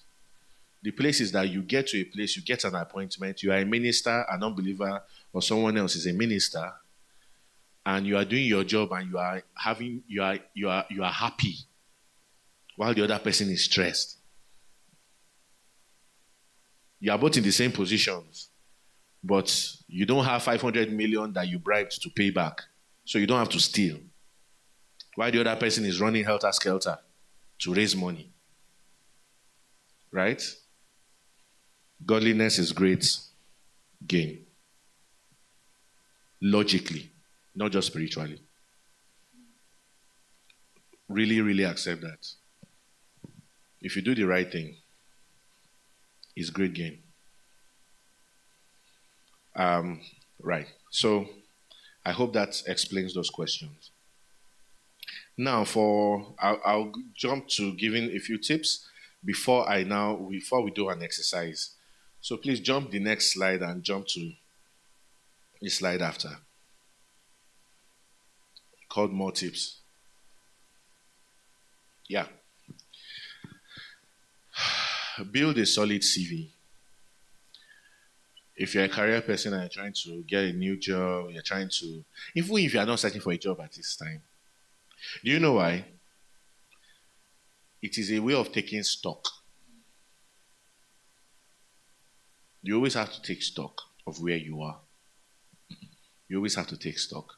And so when I say build a CV, you build a CV based on where you are, And the first thing is, and I hope you understand that these tips I'm giving is not for office, so it's everywhere. If you're a construction worker, there is a skill stack there. If you started out fetching water at site, you can move to mixing cement. You can move from mixing cement to being the mason. You can move from being the mason to coordinating all those other people. You know there's always a head mason, right? So why are you only stopping at being the laborer? Learn the work. You can always learn the work. Whether it's apprenticeship or anything, you can always learn the work. So, like I said, you must always rise. And it's very easy. Your next step is just look at the person, as long as you're in the right field, look at the person just above you. You don't have to jump. Just look at the person above you and say, how do I become this person? And when you get there, you look at the next person and say, how do I become this person? Or a better version of that person. That's what you do, and that's how you grow. Yes, they always like to say life is short. It's all relative. Life is also long. I can stop now and decide now to be a doctor. 7 years in school again, but right? I will finish. I will be in residency in less than 10 years. Someone will say, yeah, you start. I'm still less than 50.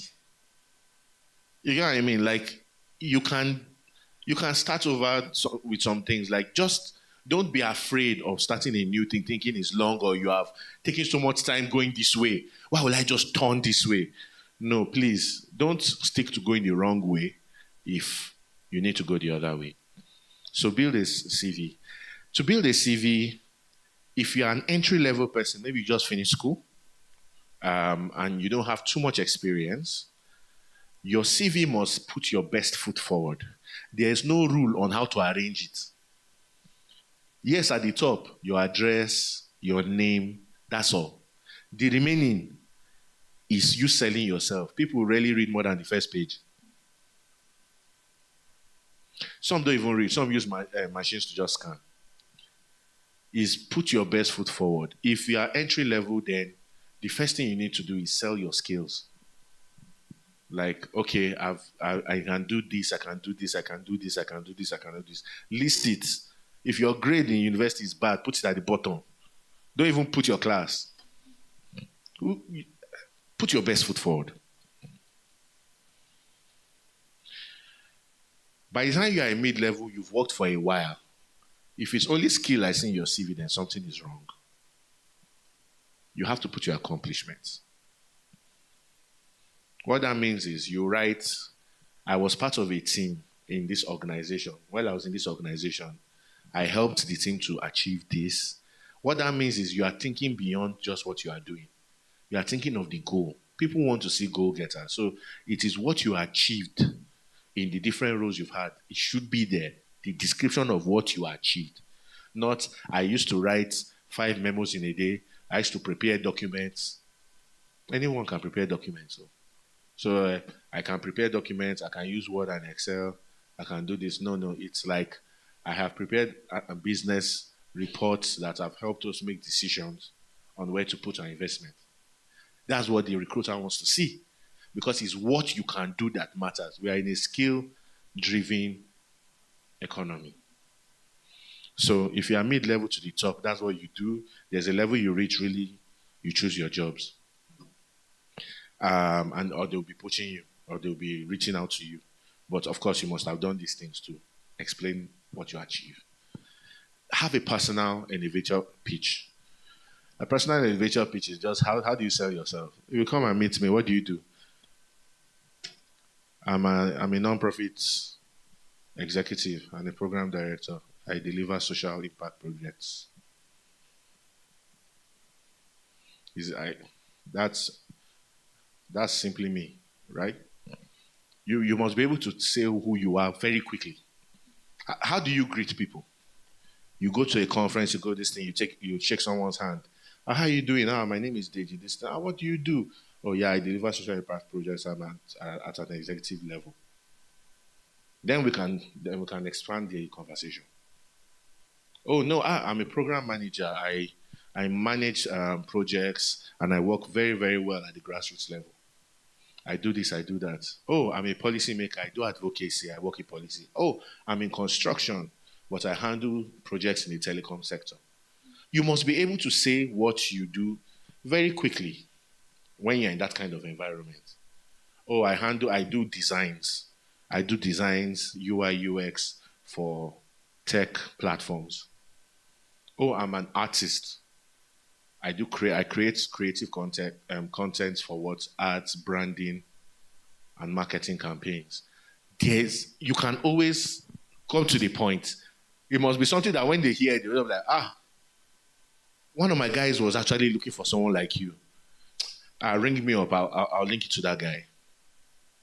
That's it. You have to be able to sell yourself and say what you do. No matter what it is, no matter how, whatever you do is not small. Please, it's what you are doing. Right? Say it with your chest. Own it. And think about how you can provide services to other people with it. Then if you're a career person, please be on LinkedIn. I beg. When I see people who have regular jobs and they don't have an updated LinkedIn profile, I don't understand. People don't even ask for CVs. If I were talking to someone and I say, who are the people on your team? Send me the list of their names and their LinkedIn profiles, is what I will ask. You don't have a LinkedIn profile, red flag. I'll now start asking for CV. Somebody has to send attachments to my email when I can just browse. Are you putting your best foot forward? Value. And then skills and the future, right? Soft skills. I've been talking about this a bit. And I mentioned one like collaboration and teamwork. Soft skills refer to your maturity as a person. That's it. Like how well do you function? Can you please move the slides? 2 slides down. How well do you function? And I'm talking of skills that are really in demand right now. Creativity. Are you the person that sees a situation and tries to improve it? These are soft skills like behavioral things. Like, do you stay stuck? Are you a method? There are also different kind of people, right? Some people are efficiency people, while some people are creative people. You can decide to increase any of them. There's no limit on who you can be, right? But it's always good to play to your strengths. So creativity is needed in fact, right now, when almost everything has been seen, well, not everything has been seen. That's a statement of hubris. There's so much more to be done. But when many people don't know what new to do, but people are still starting new companies, doing new software, creativity, getting things, a can-do person. The second is persuasion. How well can you sell yourself, sell anything at every level? If you are the CEO, can you convince the CEO of another company to come and work for you? If you are a founder of a business, like when he asked about how do you operationalize and become a business, a huge part of it is getting someone who knows how to operationalize, to just give the person a pay and tell the person to come and work with you. And the person says, you can't afford me. All right, I'll give you shares in the business. Let's share 40-40, 40-60, 50-50. Become a part owner with me and build the operations of this business. And let's prosper together. You need to be able to sell. There are people, I've met people that will say, if this guy comes to meet you and tells you about this project, you are resigning the next month. There are guys like that. They just come to meet you. You will just leave everything you are doing and just go with them. Persuasion. At the bottom level, how well do you even can you get your boss to listen to you? Can you get customers? Are customers happy when they meet you? Nigeria is hard. People don't be one of the angry people. Right? You can't do anything without people. At the end of the day, all these things that we are doing, work, jobs, is just to exist as people together. So all of us can eat and we don't resort to shooting each other to survive. So you can't deal without people. So you just have to learn how to persuade. It is. And I'm saying it and I'm stressing it because earlier in my career, it wasn't a strength of mine. It wasn't something I even pursued. Know it now. The higher you go, the more important it is as a skill. People skills.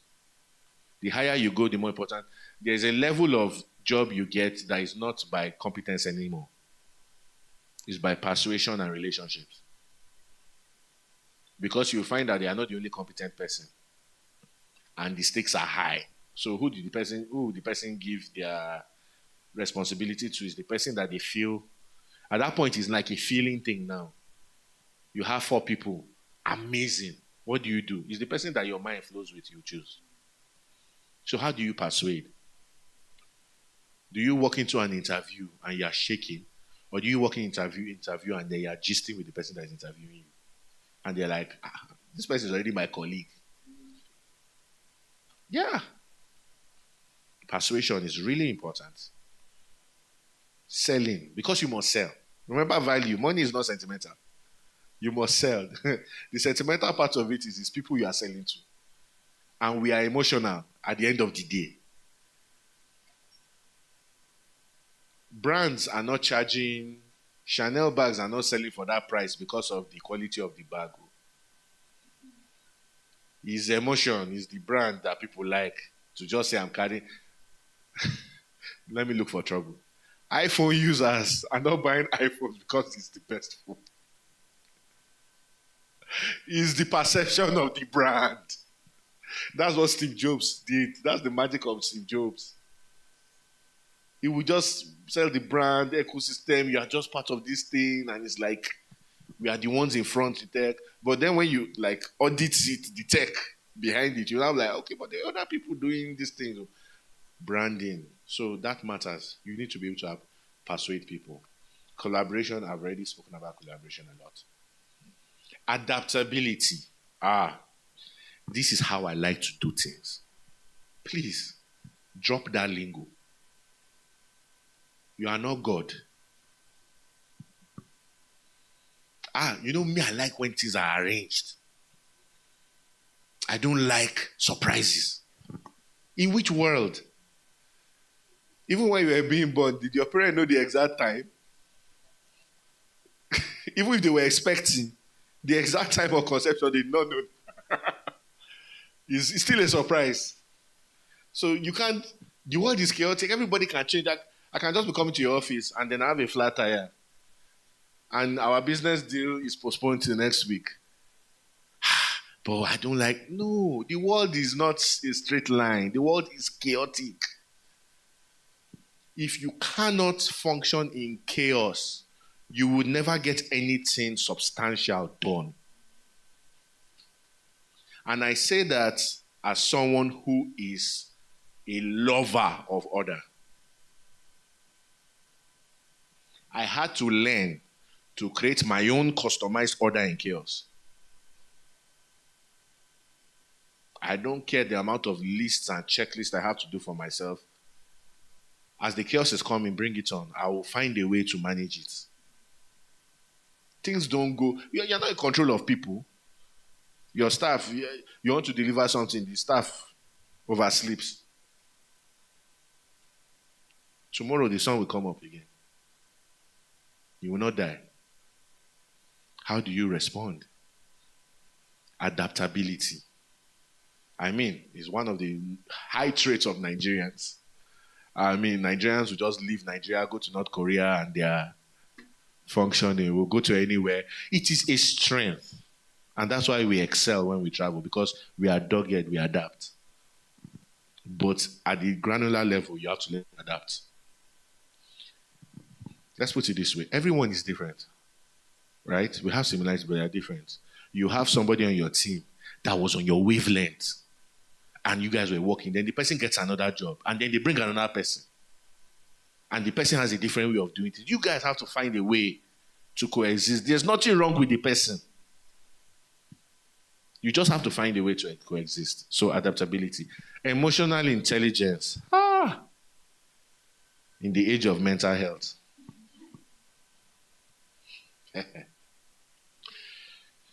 You are not your emotions. Your emotions are not you. In fact, your brain is not you. Your thoughts are not you. They are all parts of things that you have to use to make decisions. Do not let your emotions lead you. Use them for what they are good at, which is giving you cues. The first rule of emotional intelligence is self-control. You must be able to calm yourself down. You must be able to take a minute, pause, reflect, not just hot. You don't understand. You greeted someone was running. How far? Just tap your back and pass. This guy is rude. No, the person is trying to catch a train. You don't know whether the person is late for a flight. Stop picking offense, left, right, and center. There are always those people in offices, right? In business. Just, you send an email, one word like this, trigger the response. You're like, or should I have used another word? Offense is picked. You get it? It's everywhere. As long as people are around you, or they are distributing offense like this. So it's the one you pick. That's your own. So please, use emotions as cue. Every emotion, there are books on these things. I can't go too deep. But every emotion is a cue. When you feel angry at something, it means somebody has violated a rule or a boundary that you have put. You pause, find out whether the person did it by mistake, and find out whether your rule is even realistic. That's emotional intelligence. Sadness, discontent, unmet, some expectations that you have set have not been met. Ask yourself, are those expectations realistic?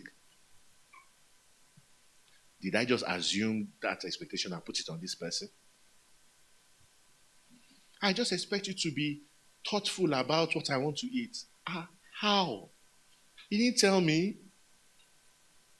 Right? The married people know how to deal with those kind of things. Every emotion is a cue to something. Anger, discontent, hatred, envy, anything you feel, insecurity. There is a mental framework of decisions that you've made consciously or unconsciously that's feed it. So what they are doing, they are like, it's like how if I choke you with a nail, you feel the pain, right? That pain is the emotion. The reason is not the emotion. And being very conscious of yourself, that's emotional intelligence. As somebody said something, it just rubbed you wrong. Ask yourself, like, but why did this thing affect me like this? Why am I feeling this way? I think that's this question. You need to start asking yourself, why am I feeling this way? Switch. Don't say, this guy just made me so angry. Why am I angry at that guy? Take responsibility. Leadership. Can you be the one? Leadership is responsibility and influence. That's it. When you're in charge of something, what happens?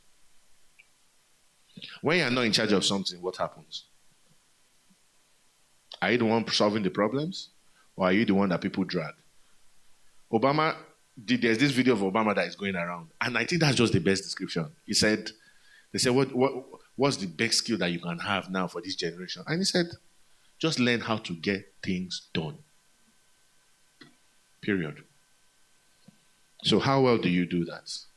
And how well can you do it without killing everybody around you? Because there's also narcissistic leadership. You can be a terrible leader as well. So, how do you get things done? Work ethic. I think it explains itself. Are you lazy? If you are lazy, you know. So, ask yourself and be better. Critical thinking. Critical thinking is so important because I feel bad about it because in our sphere, in our culture, in our country, it's not. We didn't learn it early. Our educational system doesn't allow it that much.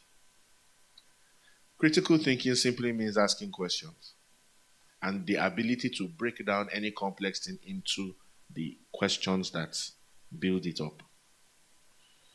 So the first thing to do if you want to do an exercise in critical thinking is to understand arguments, right?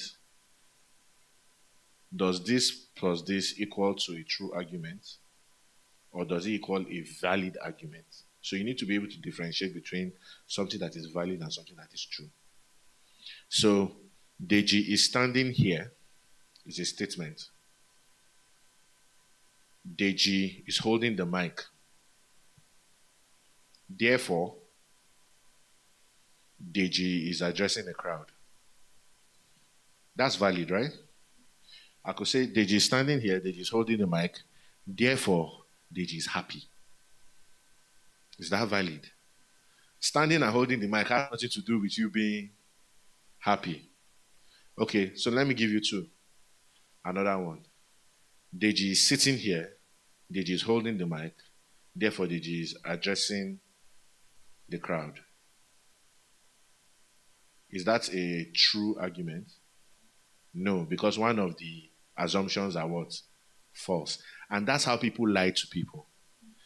Put in a falsity and create that equivalence and create something that is logically sound but untrue. And that's how you have to think critically.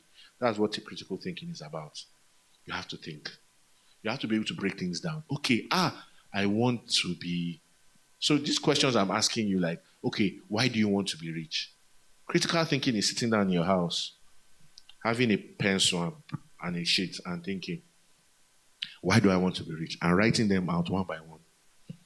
That's critical thinking.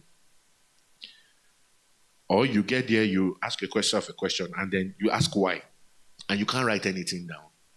Then you realize that this goal that you said, you really don't want it. So you ask yourself, where did it come from? Maybe your uncle told you it was a nice idea. You get what I mean? That's why critical thinking is so important. It solves your issues. It helps you to go back to what you are struggling with and ask yourself, am I doing the right thing? If you can't even think critically, how can you even have emotional intelligence? Because you can't examine yourself. So it's important. And then it is the baseline for analytical thinking. So you want to analyze business. If you can't think critically, how can you analyze business? How can you lead? So it's really, really important. There are some people, like our education system is so somehow. I asked a graduate once, like, why do you do research? I'm sure 50% of Nigerian graduates can't tell the reason. Final year project. Why? Because it's the requirement to graduate. It's the answer they will give you.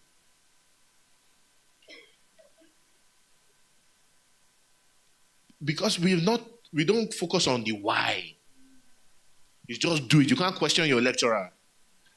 Why are we taking this subject? So that's critical thinking. The fact that you can think and want to find out the roots of a thing. And critical thinking builds conviction. And when you have conviction, you have a healthier self-esteem. You know yourself better. You know why you are doing the things you are doing. You are not just following somebody. So when temptation, let's go to believers. I'm following this person, the person falls or the person sins, then you say you're not a Christian again. What was your conviction? Why were you a Christian? Because of that person?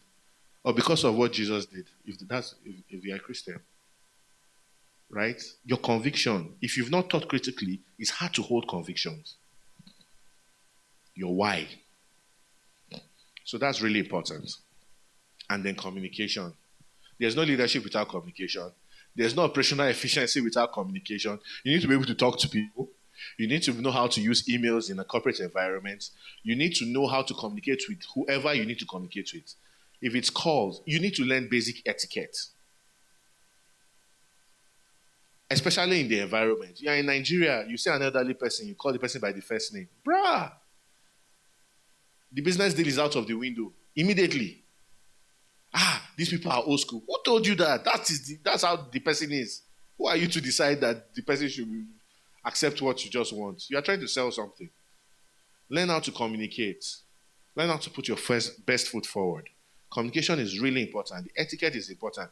Basic etiquette, you meet someone for the first time, right? You address the person as a Mr. or Mrs. and use their surname. If you are not familiar with the person, don't act familiar. Act respectfully. Many people lose a lot because of that. Because somebody was nice and very friendly to you, the person has turned to bro. Bro or sis. Funny you sent WhatsApp message, bro, how far?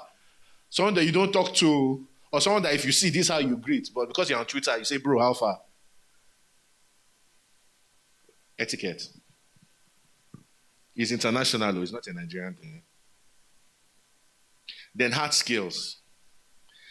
Let me start from my peaks. We are getting close to the end. From many, as someone who has recruited a lot and have people who are recruiting, first, the top skills are very much high-level skills. The top skills when it comes to getting a good career, getting a role, are high-level leadership skills based on mastery. When you master something, I know people who are recruiting, there's a concept, there's funding, they need somebody to run the business. Yeah, they need somebody to stay and develop a new department. They need somebody to, these are roles based on leadership and what you can do. Right? So in whatever field, that is important. However, please go down 2 slides, please. I think. Yeah, to my team. In Nigeria, you also have to think of the environment. There's a lot of logistic and stock management going on in Nigeria. And having the skill to do it at a large scale is very profitable. So can I run demand and supply and run an entire supermarket? Like, can I manage a branch of HMedics? Do I know that warehouses exist? Do I know that people even keep them secret? Do I know how people stock goods, transport goods? It's a job, right? And it's one that is not one that you even go online to learn as a course most times. It's one that you have to get inside to know. And so it's not that popular, but every time you go online, people are hiring for logistic people. So you need to know how to do that. Because every organization that's creating a product is buying things and assembling things and managing an inventory. Especially if you are producing something. Second is research skills. Being able to put concepts together. Being able to put together a business plan. Being able to analyze an ecosystem. Remember I said we are going into the conceptual age. When you have research skills and you know how to look at the ecosystem, the people who decide what's the next thing, those kind of skills. People are always looking for people to do research, to find out, to answer questions. Even if, for example, I can do research, but I don't have the time to do research because I'm working. So if I have a serious question, I would like someone who can do research to say, help me analyze this thing. What's the market capitalization in this industry? What are the main, just asking those kind of questions. Do you have research skills? And it's important because it bleeds into every other career, like every other skill. Your ability to research and conceptualize. Then your ability to implement projects from start to end to end. Project management is not, you have PMP for those who even like to jackpot. It's one of the things people do to even get a job and leave the country. Because just the fact that you know how to manage a project means you are valuable in almost any country in the world. So you must know how to manage projects. And now, if you didn't start out as a project manager, but you are running an organization, you are a project manager. Maybe it's not your title, but you can manage projects because you are creating something end to end and you're selling it. Then we are in a digital age. Digital communication is very important. You need to learn things. I mean, graphic now it's almost being able to even do graphic design is almost like being able to write. It's getting there. It's not yet there, but it's getting there. Where it's not even something that you want to. You now hire people who are like artistic and can create new concepts because, I mean, anyone else can just jump on Canva or Venngage or something and create an infographic or something. Because almost everyone is supposed to have that skill now. Why? Because it's a communication skill. How can I put out information in the best way? Web design, UI, UX, user interface and user experience design, that's doing it digitally for platforms. Everybody that does everything is on the internet. There's no apps, tools, UI, UX design, working with Figma, all those things. Those are applications that people use. You need to be able to do that. And then you need to be able to do digital marketing, content creation. I mean, all these things are still linked to content, right? You say everyone is becoming a content creator now, right? Looking for someone that can edit videos, edit these pictures, put the text, do all these things. You can say that everybody needs it. Churches need it. Everybody needs that. Every company whose market is digital needs content creation and digital strategy, digital communications, being able to market. How do I sell online? It's a skill. There are so many courses on it, please. These are direct skills that you can use as a self-employed person. They're marketing and sales, the lifeblood of every business, but the one that many people like to run away from. If you are good at sales, marketing, and the overall of it is business development, if you are good at it and you are adaptable, you can work anywhere. I support many organizations, and in my space, providing support, providing funding, at least, let's say January last year, at least 10 to 12 of these organizations were looking for someone to lead their business development. And I think only like 2 found. So when you even think of jobs that are, most organizations are looking for someone that is really good, like not someone that's just worked in somewhere and they gave him a task to do in terms of sales, like really understand what it means to be a salesperson. And I know you mentioned sales. Marketing and sales are different. Marketing is putting your product out there. So marketing takes money from you. So I'm advertising on TV, on a billboard.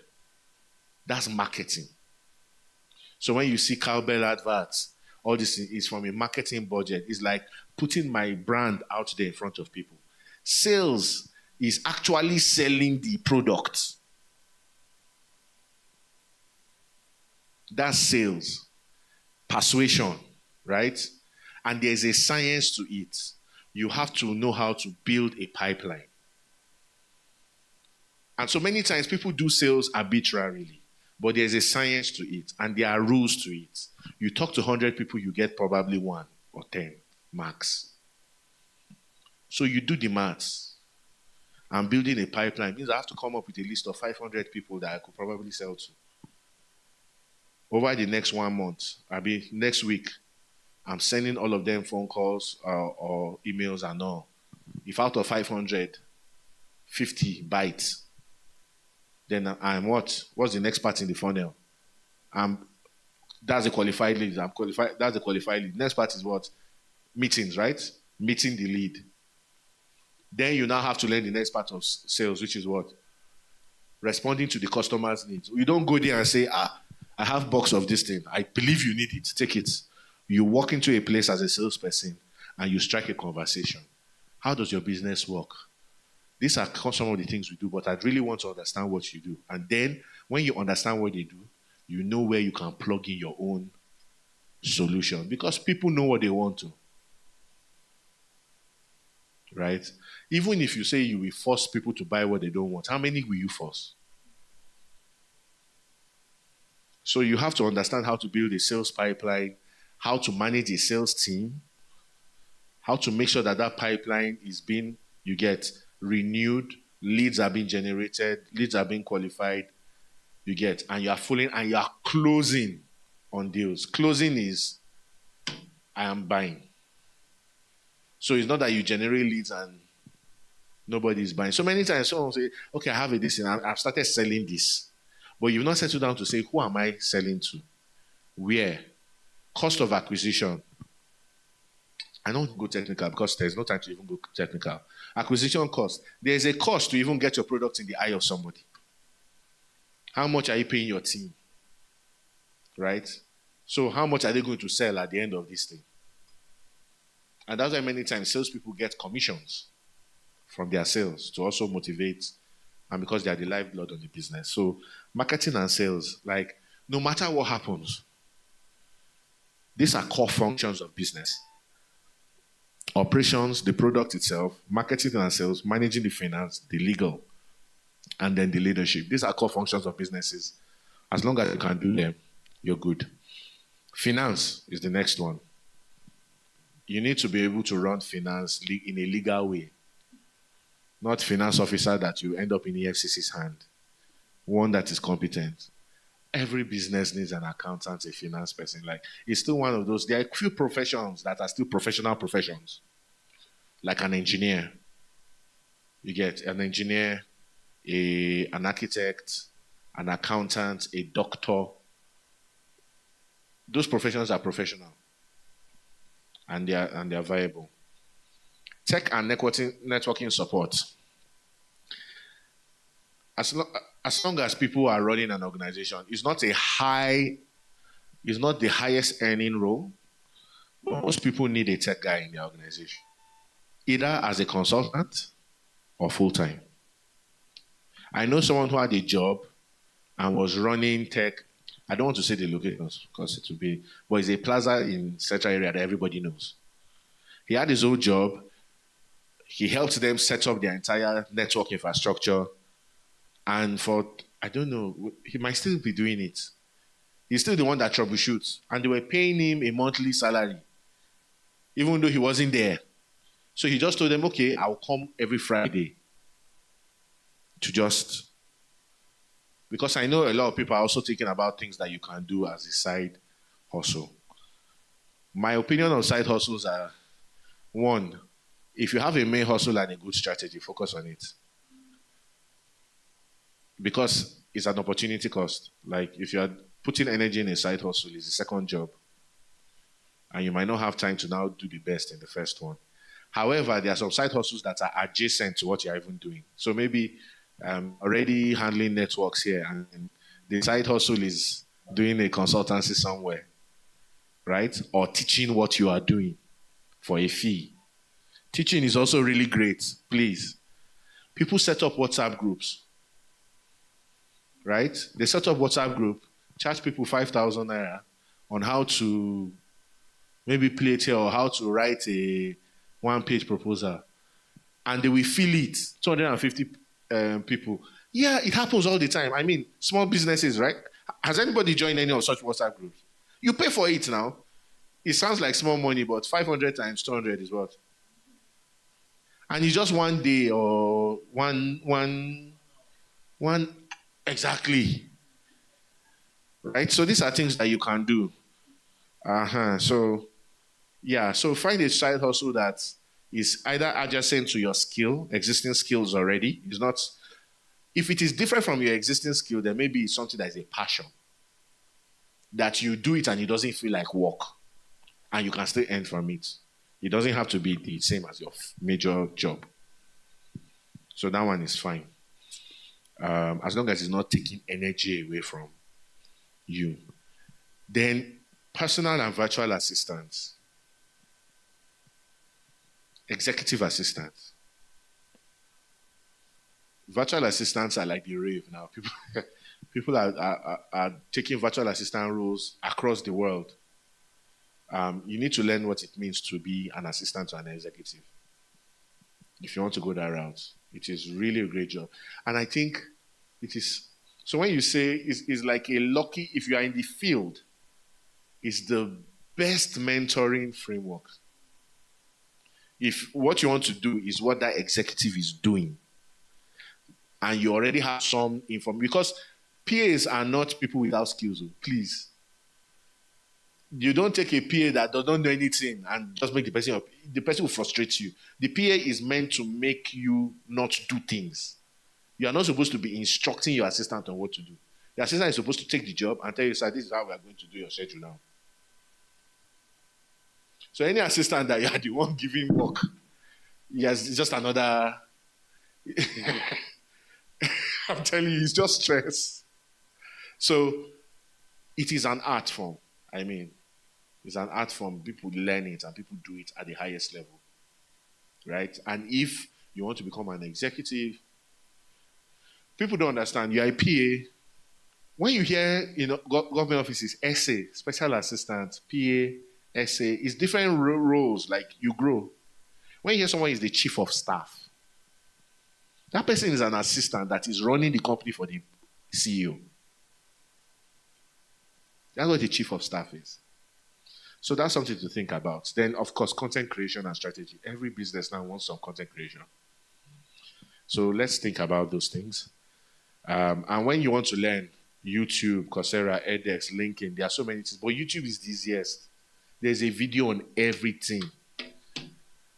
How to lace my shoe differently. You will see it. I'm yet to do a search that I did not find on YouTube. So, other in-demand hard skills that are like global, like you can use for remote work and stuff, cloud computing, AI and machine learning, statistical and data analysis everywhere, is really, really great. Please learn it. Storage system, that's logistics, I already mentioned. Storage systems design and management, UI, UX. People management, as long as human beings are working, you will need HR and people who can run things and make sure that your organization is cool. Project management, then cybersecurity. I don't know, people ignore that in the tech space. But there's no time when you will not need a cybersecurity expert. Because they are duping and breaking into. I mean, when they breach your bank account, who is the person protecting it when they try to get there? That's the cybersecurity guy. It is a scalable profession anywhere in the world. It is the same thing everywhere. The skills are the same because it's all tech. It's not Nigerian tech, abroad tech. It's tech. It's cybersecurity. So let's note these things. And then now I want us to pause because we are beyond time and do an exercise before we wrap up. So there's an activity up there. It's called self-assessment. Can we scroll back up? We skipped it earlier. So I want you to take out your phone, your pen, and I need you to list out your 5 strongest skill attributes. What am I great at? What are the 5 things I'm great at? If it's not up to 5, it's fine. But I'm really good at this thing. Like, I can do many things, but you see these 5. If they're calling anyone in the world, I don't care. I'm confident that I can walk there and say, I know this thing.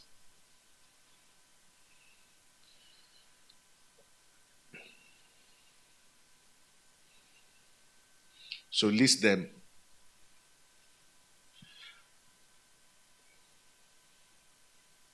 I'll give you 3 minutes to do that. Actually, 2 minutes should be enough. Or if you're not sure of the skill, then are you that you know what you are good at? So let's do that.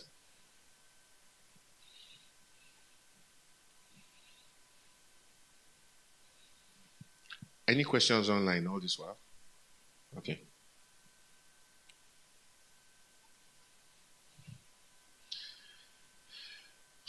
Are we done? Okay, we're not done.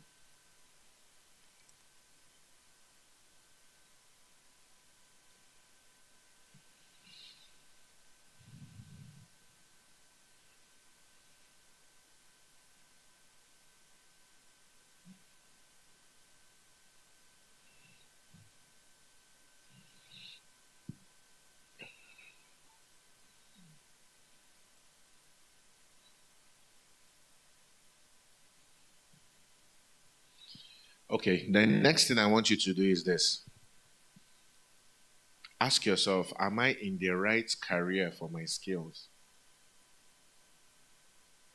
Or do I have the right skills for the career I've chosen? That's two ways to look at it. So it's not about saying you want to change career. Perhaps you look at the skills that you have and you look at the career that you're pursuing and it doesn't really tally. It's a question for you to answer to yourself.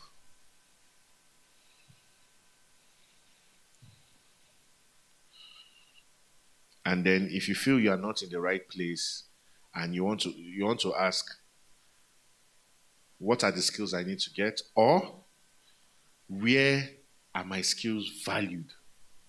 Like what I can do, who values it really much? Perhaps I'm working in the wrong organization or I'm working in the wrong ecosystem. Maybe you're in the telecom sector and what you are really good at is people in communications that love it. You need to be able to answer yourself.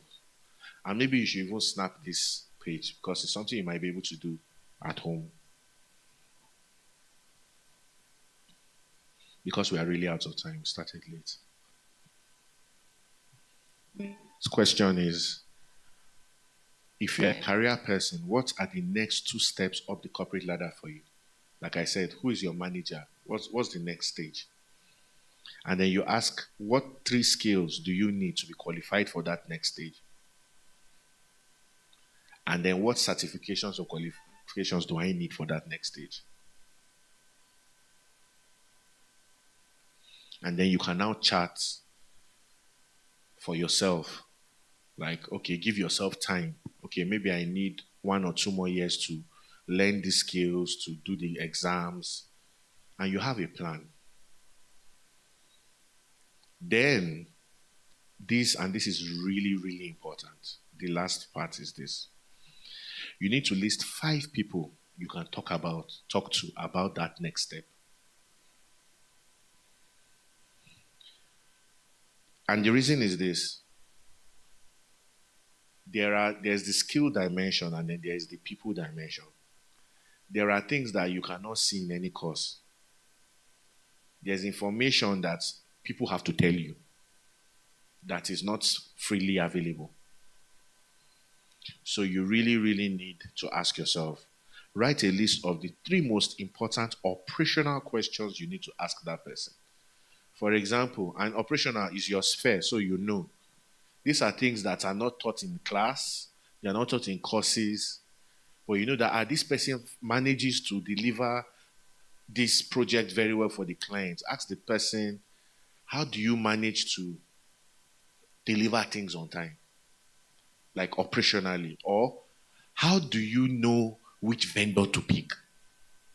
Like these are questions that are not science questions. They are experience questions. Where somebody who has gone ahead of you can give you shortcuts. How did you get your last job? There's no book for that. Right? So ask that question. Then you now ask ecosystem. Ecosystem question is the last one I asked. How did you get your last job? Or, in this our sphere, what's the job mobility like? You've been in this industry. You've been in the fashion industry for 6 years. If I decided I wasn't working in a company now, how many options do I have? Are there competitors I can work with? Or what is the entry cost? If I said I wanted to start my own company, is it even a viable thing to do? What are the things you don't know? When people start this business, is there a cabal that will come and fight you? These are ecosystem questions you need to know. What's the competition like? Do they play fair? Is it a free market? I'm thinking of coming to this state to set up something. How is the business environment there? You need to be able to ask these kind of questions. So when you're charting the next phase for your business, the next phase for your product, you have people that you can talk to. And then you use all the intelligence gathered. It would have been nice to go through this and talk through it. And I know some people have questions again. So I won't mind responding to that.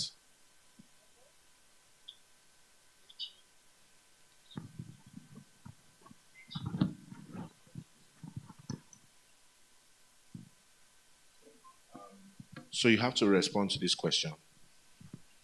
Then, do you have all the questions down?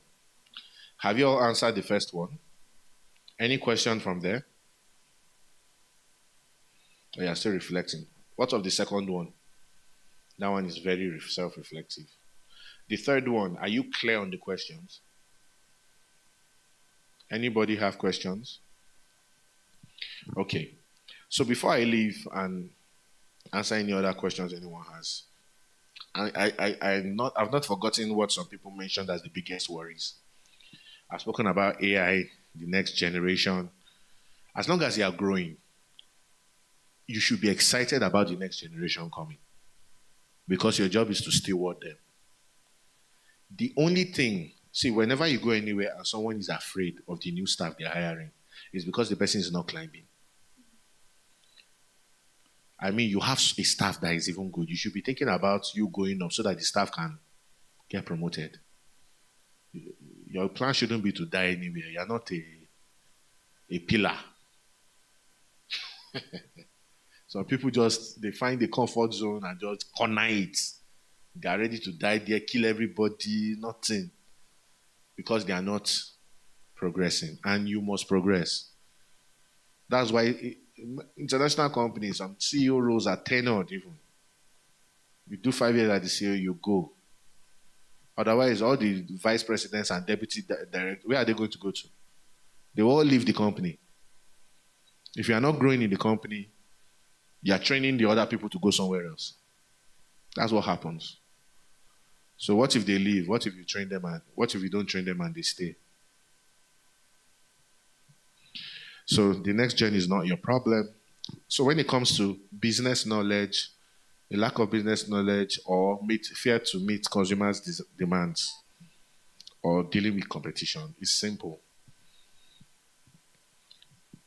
Care about the consumer. Like I said, it's not about you. If what you can do is not meeting the consumer's demand, the consumer will not patronize you. It's not a sentimental thing. But you're my friend. Can your friend buy what you are selling? Or is your friend even your consumer? Your customer? Your friend might not be, right? You must have a specific set of people that you are actually reaching out to. Right? So you need to know that it's about meeting their demands and being efficient. And one of the things that we are really bad at here is customer service. It's like you pay for something and it's like they're doing you a favor. Now, the customer is not always right. That's a fallacy. And it's an incomplete quote, like many other incomplete quotes. Like Jack of all trades, master of none. But it's still better than a master of only one. That's the full quote.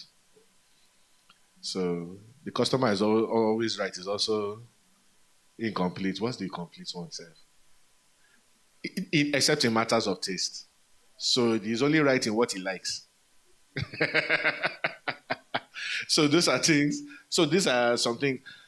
Yes. So we are not saying the customer is right and customer should come and do anyhow, but you must create a good experience for your customer. Yes, there will always be issues with some people. What many times what they are fighting is not you. So you still need to find a way to escort them out of the system kindly. So, because it's a privilege to be in a relationship with anybody, like treat people with honor and respect, right? So we need to serve our customers and care about our customers. It's not about you, like why does he want delivery, or you are in a restaurant and then you want people to stand up after they finish eating to come and pay at the table. And most of the people that you have don't like standing up. They prefer that your people come with the POS to their chair. I say, I beg, why? Who? It's just pride. Come and no. You're providing a service, so you have to be service oriented. It's not going to kill you. You're collecting money. You're smiling to the bank. Create a framework for it. Add one person that is in charge of that, just going from table to table. If that, it will increase your sales. But many times it's like people forget that they are trying to serve people, and then the business dies, and they say it's village people or Nigeria is not this thing, or Nigerians are bad customers. No, it's not true. Then business knowledge, general business knowledge is this. I see a problem. I see a problem. I see a gap. Then I try to solve it. Do I have the skills to solve it? Can I solve it very well? That's the first question. Can I solve it efficiently? That's the next question. And then most importantly, can I solve it in a viable way? In other words, can I make a profit while solving it? Not every solution is profitable. So that you see in a space, there's opportunity here. Oh. Let me just go and set up something. You will get there. You will see why the opportunity is still there. Yeah. Maybe the market is not mature yet. Maybe it's just a question of time. You just need to wait till there's a new technology and then you go back there and it's fine. So you always have to be pragmatic when it comes to business. It's not just because I can do something, just say this is all I can do. You must be able to go out of yourself, learn, evolve, find a good way to solve it that your maths make sense. And what that simply means is that what? My expenditure, my revenue minus expenditure must be what? Greater than 0. You can't be in the negative. That's business. It's that simple. Anything you are doing, that equation, outside maybe a runway. So maybe you have a capital injection and then you are trying to build it up. That's different. But you're not building it, you're just flowing and you are less than 0. You are just keeping yourself busy. And that means you are spending someone else's money. Or you are spending money from somewhere or another side hustle to just keep yourself busy and give some people a job. That's what you are doing. You must be making a profit if you are running a business. It's that simple. The only time you are permitted to not be making a profit is when you are starting out and you are building towards breaking even. But your revenue must be growing. So the chart must be there that my revenue is growing.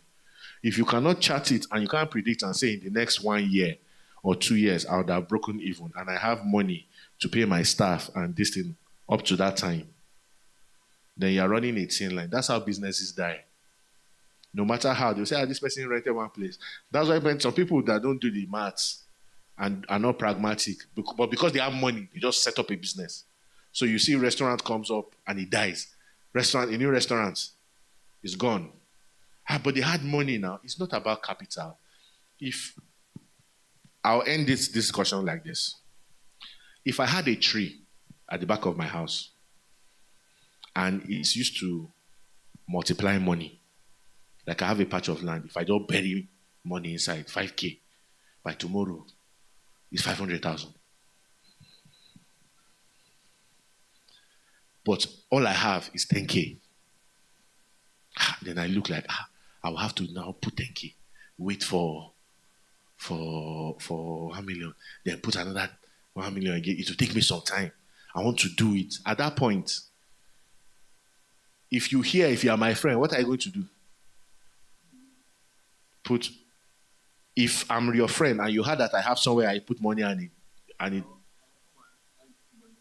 come on, is it young? What will you do? Join. Did he tell you he's looking for a partner? Let's be realistic. The person, he's just in gist. He just said it. What do? You go ready. You will beg. You will beg. You will carry your money, your salary, and say, see, let's run this thing. This thing is more profitable. That is what happens with a sound business and capital. It is a privilege if you have a sound business for anybody to invest in you. Because the investor just brings money. Why? Because the money is in a bank doing nothing. And the investor now says, this person can make something big. The average person, once they break even in their career, right? In other words, you've gone high. The money you are earning can take care of your rent. You've probably even built a house.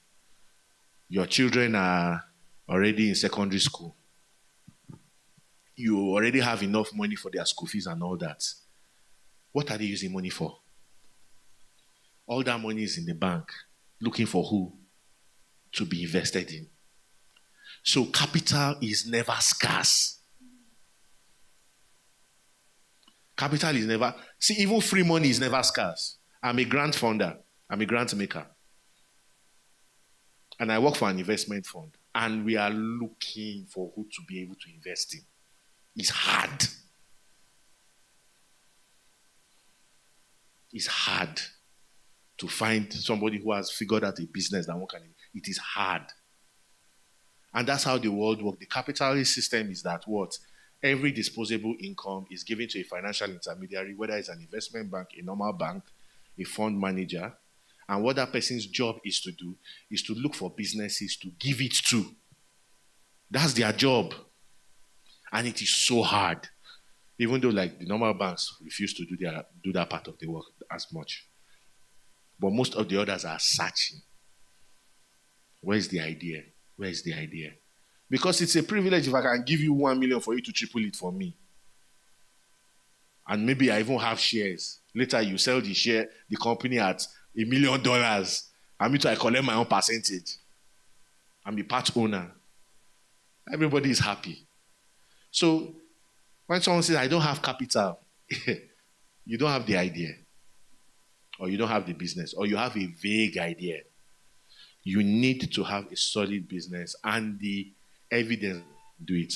And what does an investor look at? A couple of things. First is the idea. The second is what? The team. Who is doing it? So are you banking people? Do you have a reputation in you? That's the question. And then the third one is what? Can you show me the money? Like how long before you start making a profit? How long before you break even? That kind of thing. Those are the three things. If you can show that you have the competence to deliver with your team, you have a good idea, and you can show the money, the projections, people will take a bet on you. That's it. And you raise funds. When you're raising funds, this is just bonus session. When you're raising funds, you start with your people. There are people that are earning salary that are just saving. They don't have plan. Right? Because it's a good habit to save. And it is, please. It's a good habit to save. Look around your network. Who can give me money? Many people can give you money. But please, you need to be able to save. You need to be able to have the good idea. And then after then, you can now go to other sources. Won't be able to take this last one.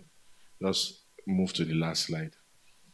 The last thing I'd just like to say is, in terms of just personal financing, is Do not keep up with the Joneses, please. Live authentically. Do not try to be proud of where you are. Wear the clothes you can afford. Live where you can afford. Don't put undue pressure on yourself. Please. Money is not that sentimental. When debt hook your throats, it's not nice.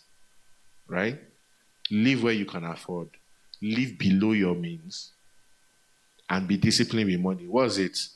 The base level of monetary discipline is the 70-30 rule. And does anyone know the 70-30 rule here? Yeah? Just give her the mic.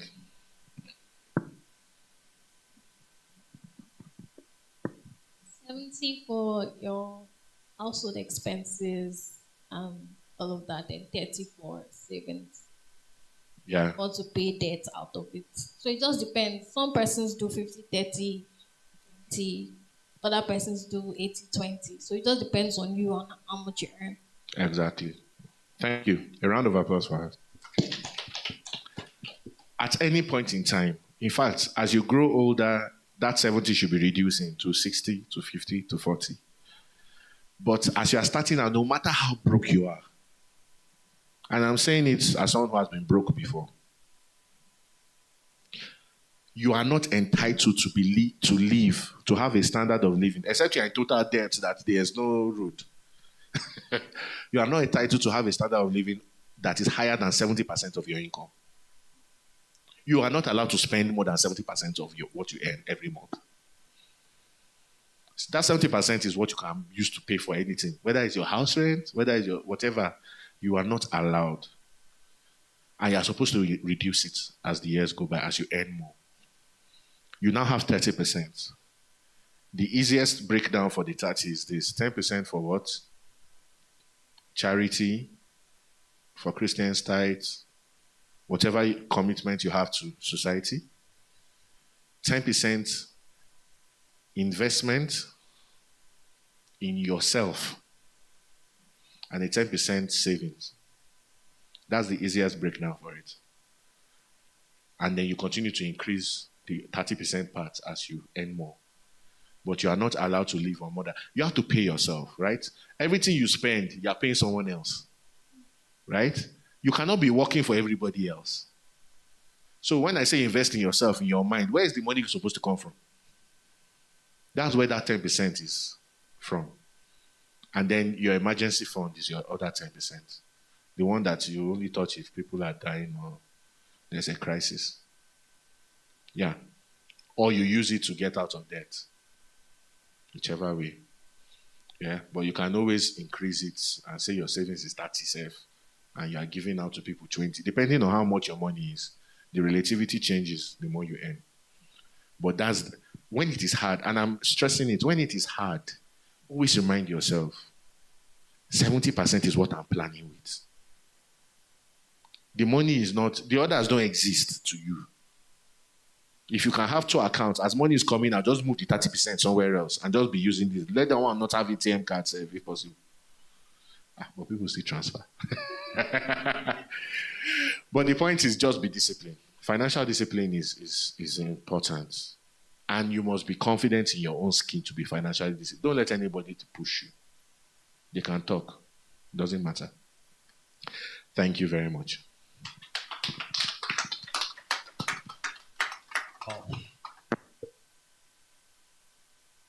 There are no questions. Do you have any questions in-house? No questions online either. Wow. We can still clap. We can keep clapping. We can keep clapping. We can keep clapping.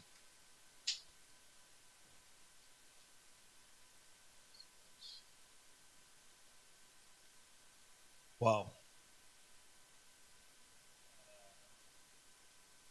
I'm still taking in everything. There's been a lot dropped. I'm sure we can all agree saying, was this worth it? Are we sure? That's the whole idea of what we were trying to achieve today.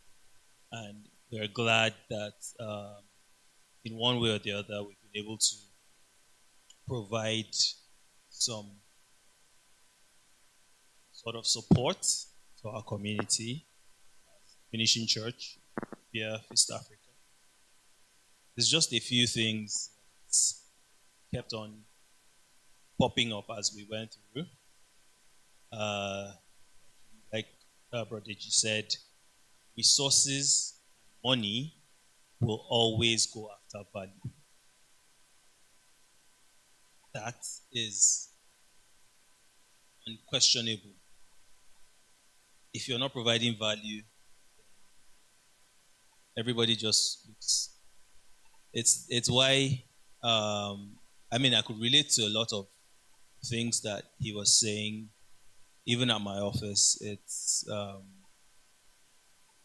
impressive how you could find two people who probably came into the organization on the exact same day, and someone is getting almost twice what the other person is.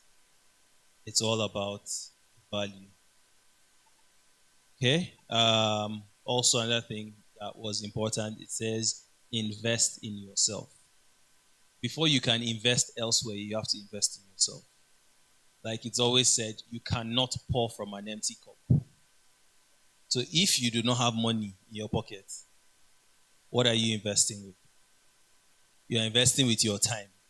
And you need your time to make money. So invest in yourself more than anything. I used to have a boss once at my office, and he would say, work closes at 5. But more often than not, everybody who worked under him, he will tell you to stay back in the office for an extra hour and a half. For an hour and a half of learning and development, personal learning and development. So the company is not recommending anything, but you have that hour and a half. Take it, do something, help yourself. It was not exactly compulsory, but he tried to make sure that as many people as were willing to partake in it did. So if you can take 1 hour out of every day, 30 minutes, invest in yourself, learn a skill. There are a lot of paid courses out there. There are a lot of free courses out there. There's a lot on Google. There's a lot on YouTube. Even platforms like Udemy and Coursera also have free courses available. In fact, from time to time, if you are active enough on those platforms or in certain circles, you'd find access to promos where courses that would go for hundreds of thousands come as low as 15, 20,000. And if you're able to get those deals, you get amazing courses for cheap. So just keep at it. Let's keep working hard. And one of my biggest takeaways was the question that was asked that said, how big can you fail? What is your capacity to fail?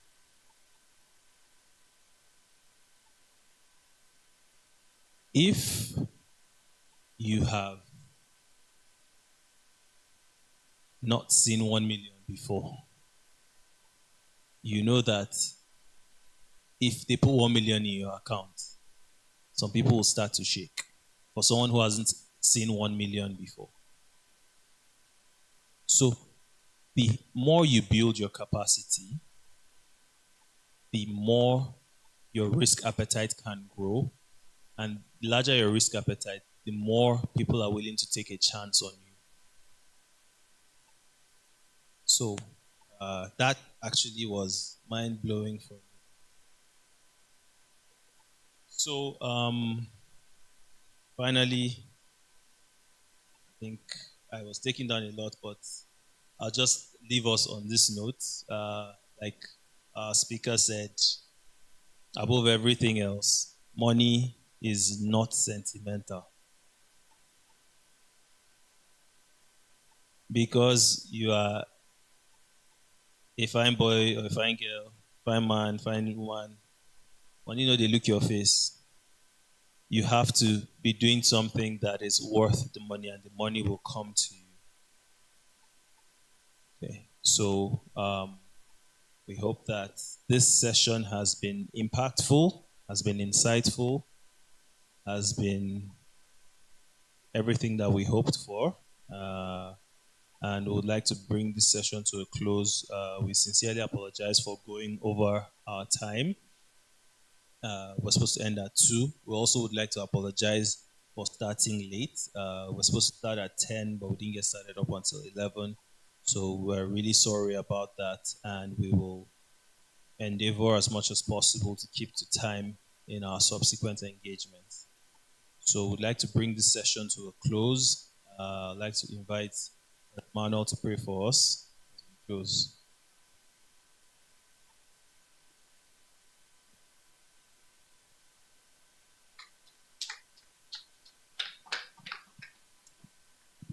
Thank you. Can we once more put our hands together for the training and development team? It's been such an amazing time. And I hope that truly what you have gotten stays with you, and you're able to convert it into profitable merchandise in the name of Jesus Christ. Let's be on our feet as we just pray to our Father. Sweet Jesus, we thank you. You are done us well, and you always do us well. Thank you for this time in your presence. Even though we came for a corporate sharing, but you are always here. And we thank you for the knowledge you have decimated to our soul and our mind. I pray, Father, that everyone who has heard you would truly maximize all that they've heard. In the name of Jesus Christ. We will not be hearers alone. The grace to do, the grace to finish, we receive afresh. In the name of Jesus Christ. I ask, Lord, that at the end, the words that we've heard will not stand against us. We ask that every knowledge and every wisdom required to turn information to tangible merchandise, to tangible profit, let that wisdom drop upon us again. In the name of Jesus Christ. Thank you, Heavenly Father. You said the gift of a man maketh room for him. We ask, Lord, that the gift that everyone possesses in this place, they will know how to manage. The wisdom to manage your giftings be released upon you afresh. In the name of Jesus Christ. Go in peace. The hand of the Lord rest upon you. You are smart. You are brilliant. You are fruitful. You are productive. That's what God has called you. Go and act as such. In Jesus' precious name. Amen and amen. God bless you all.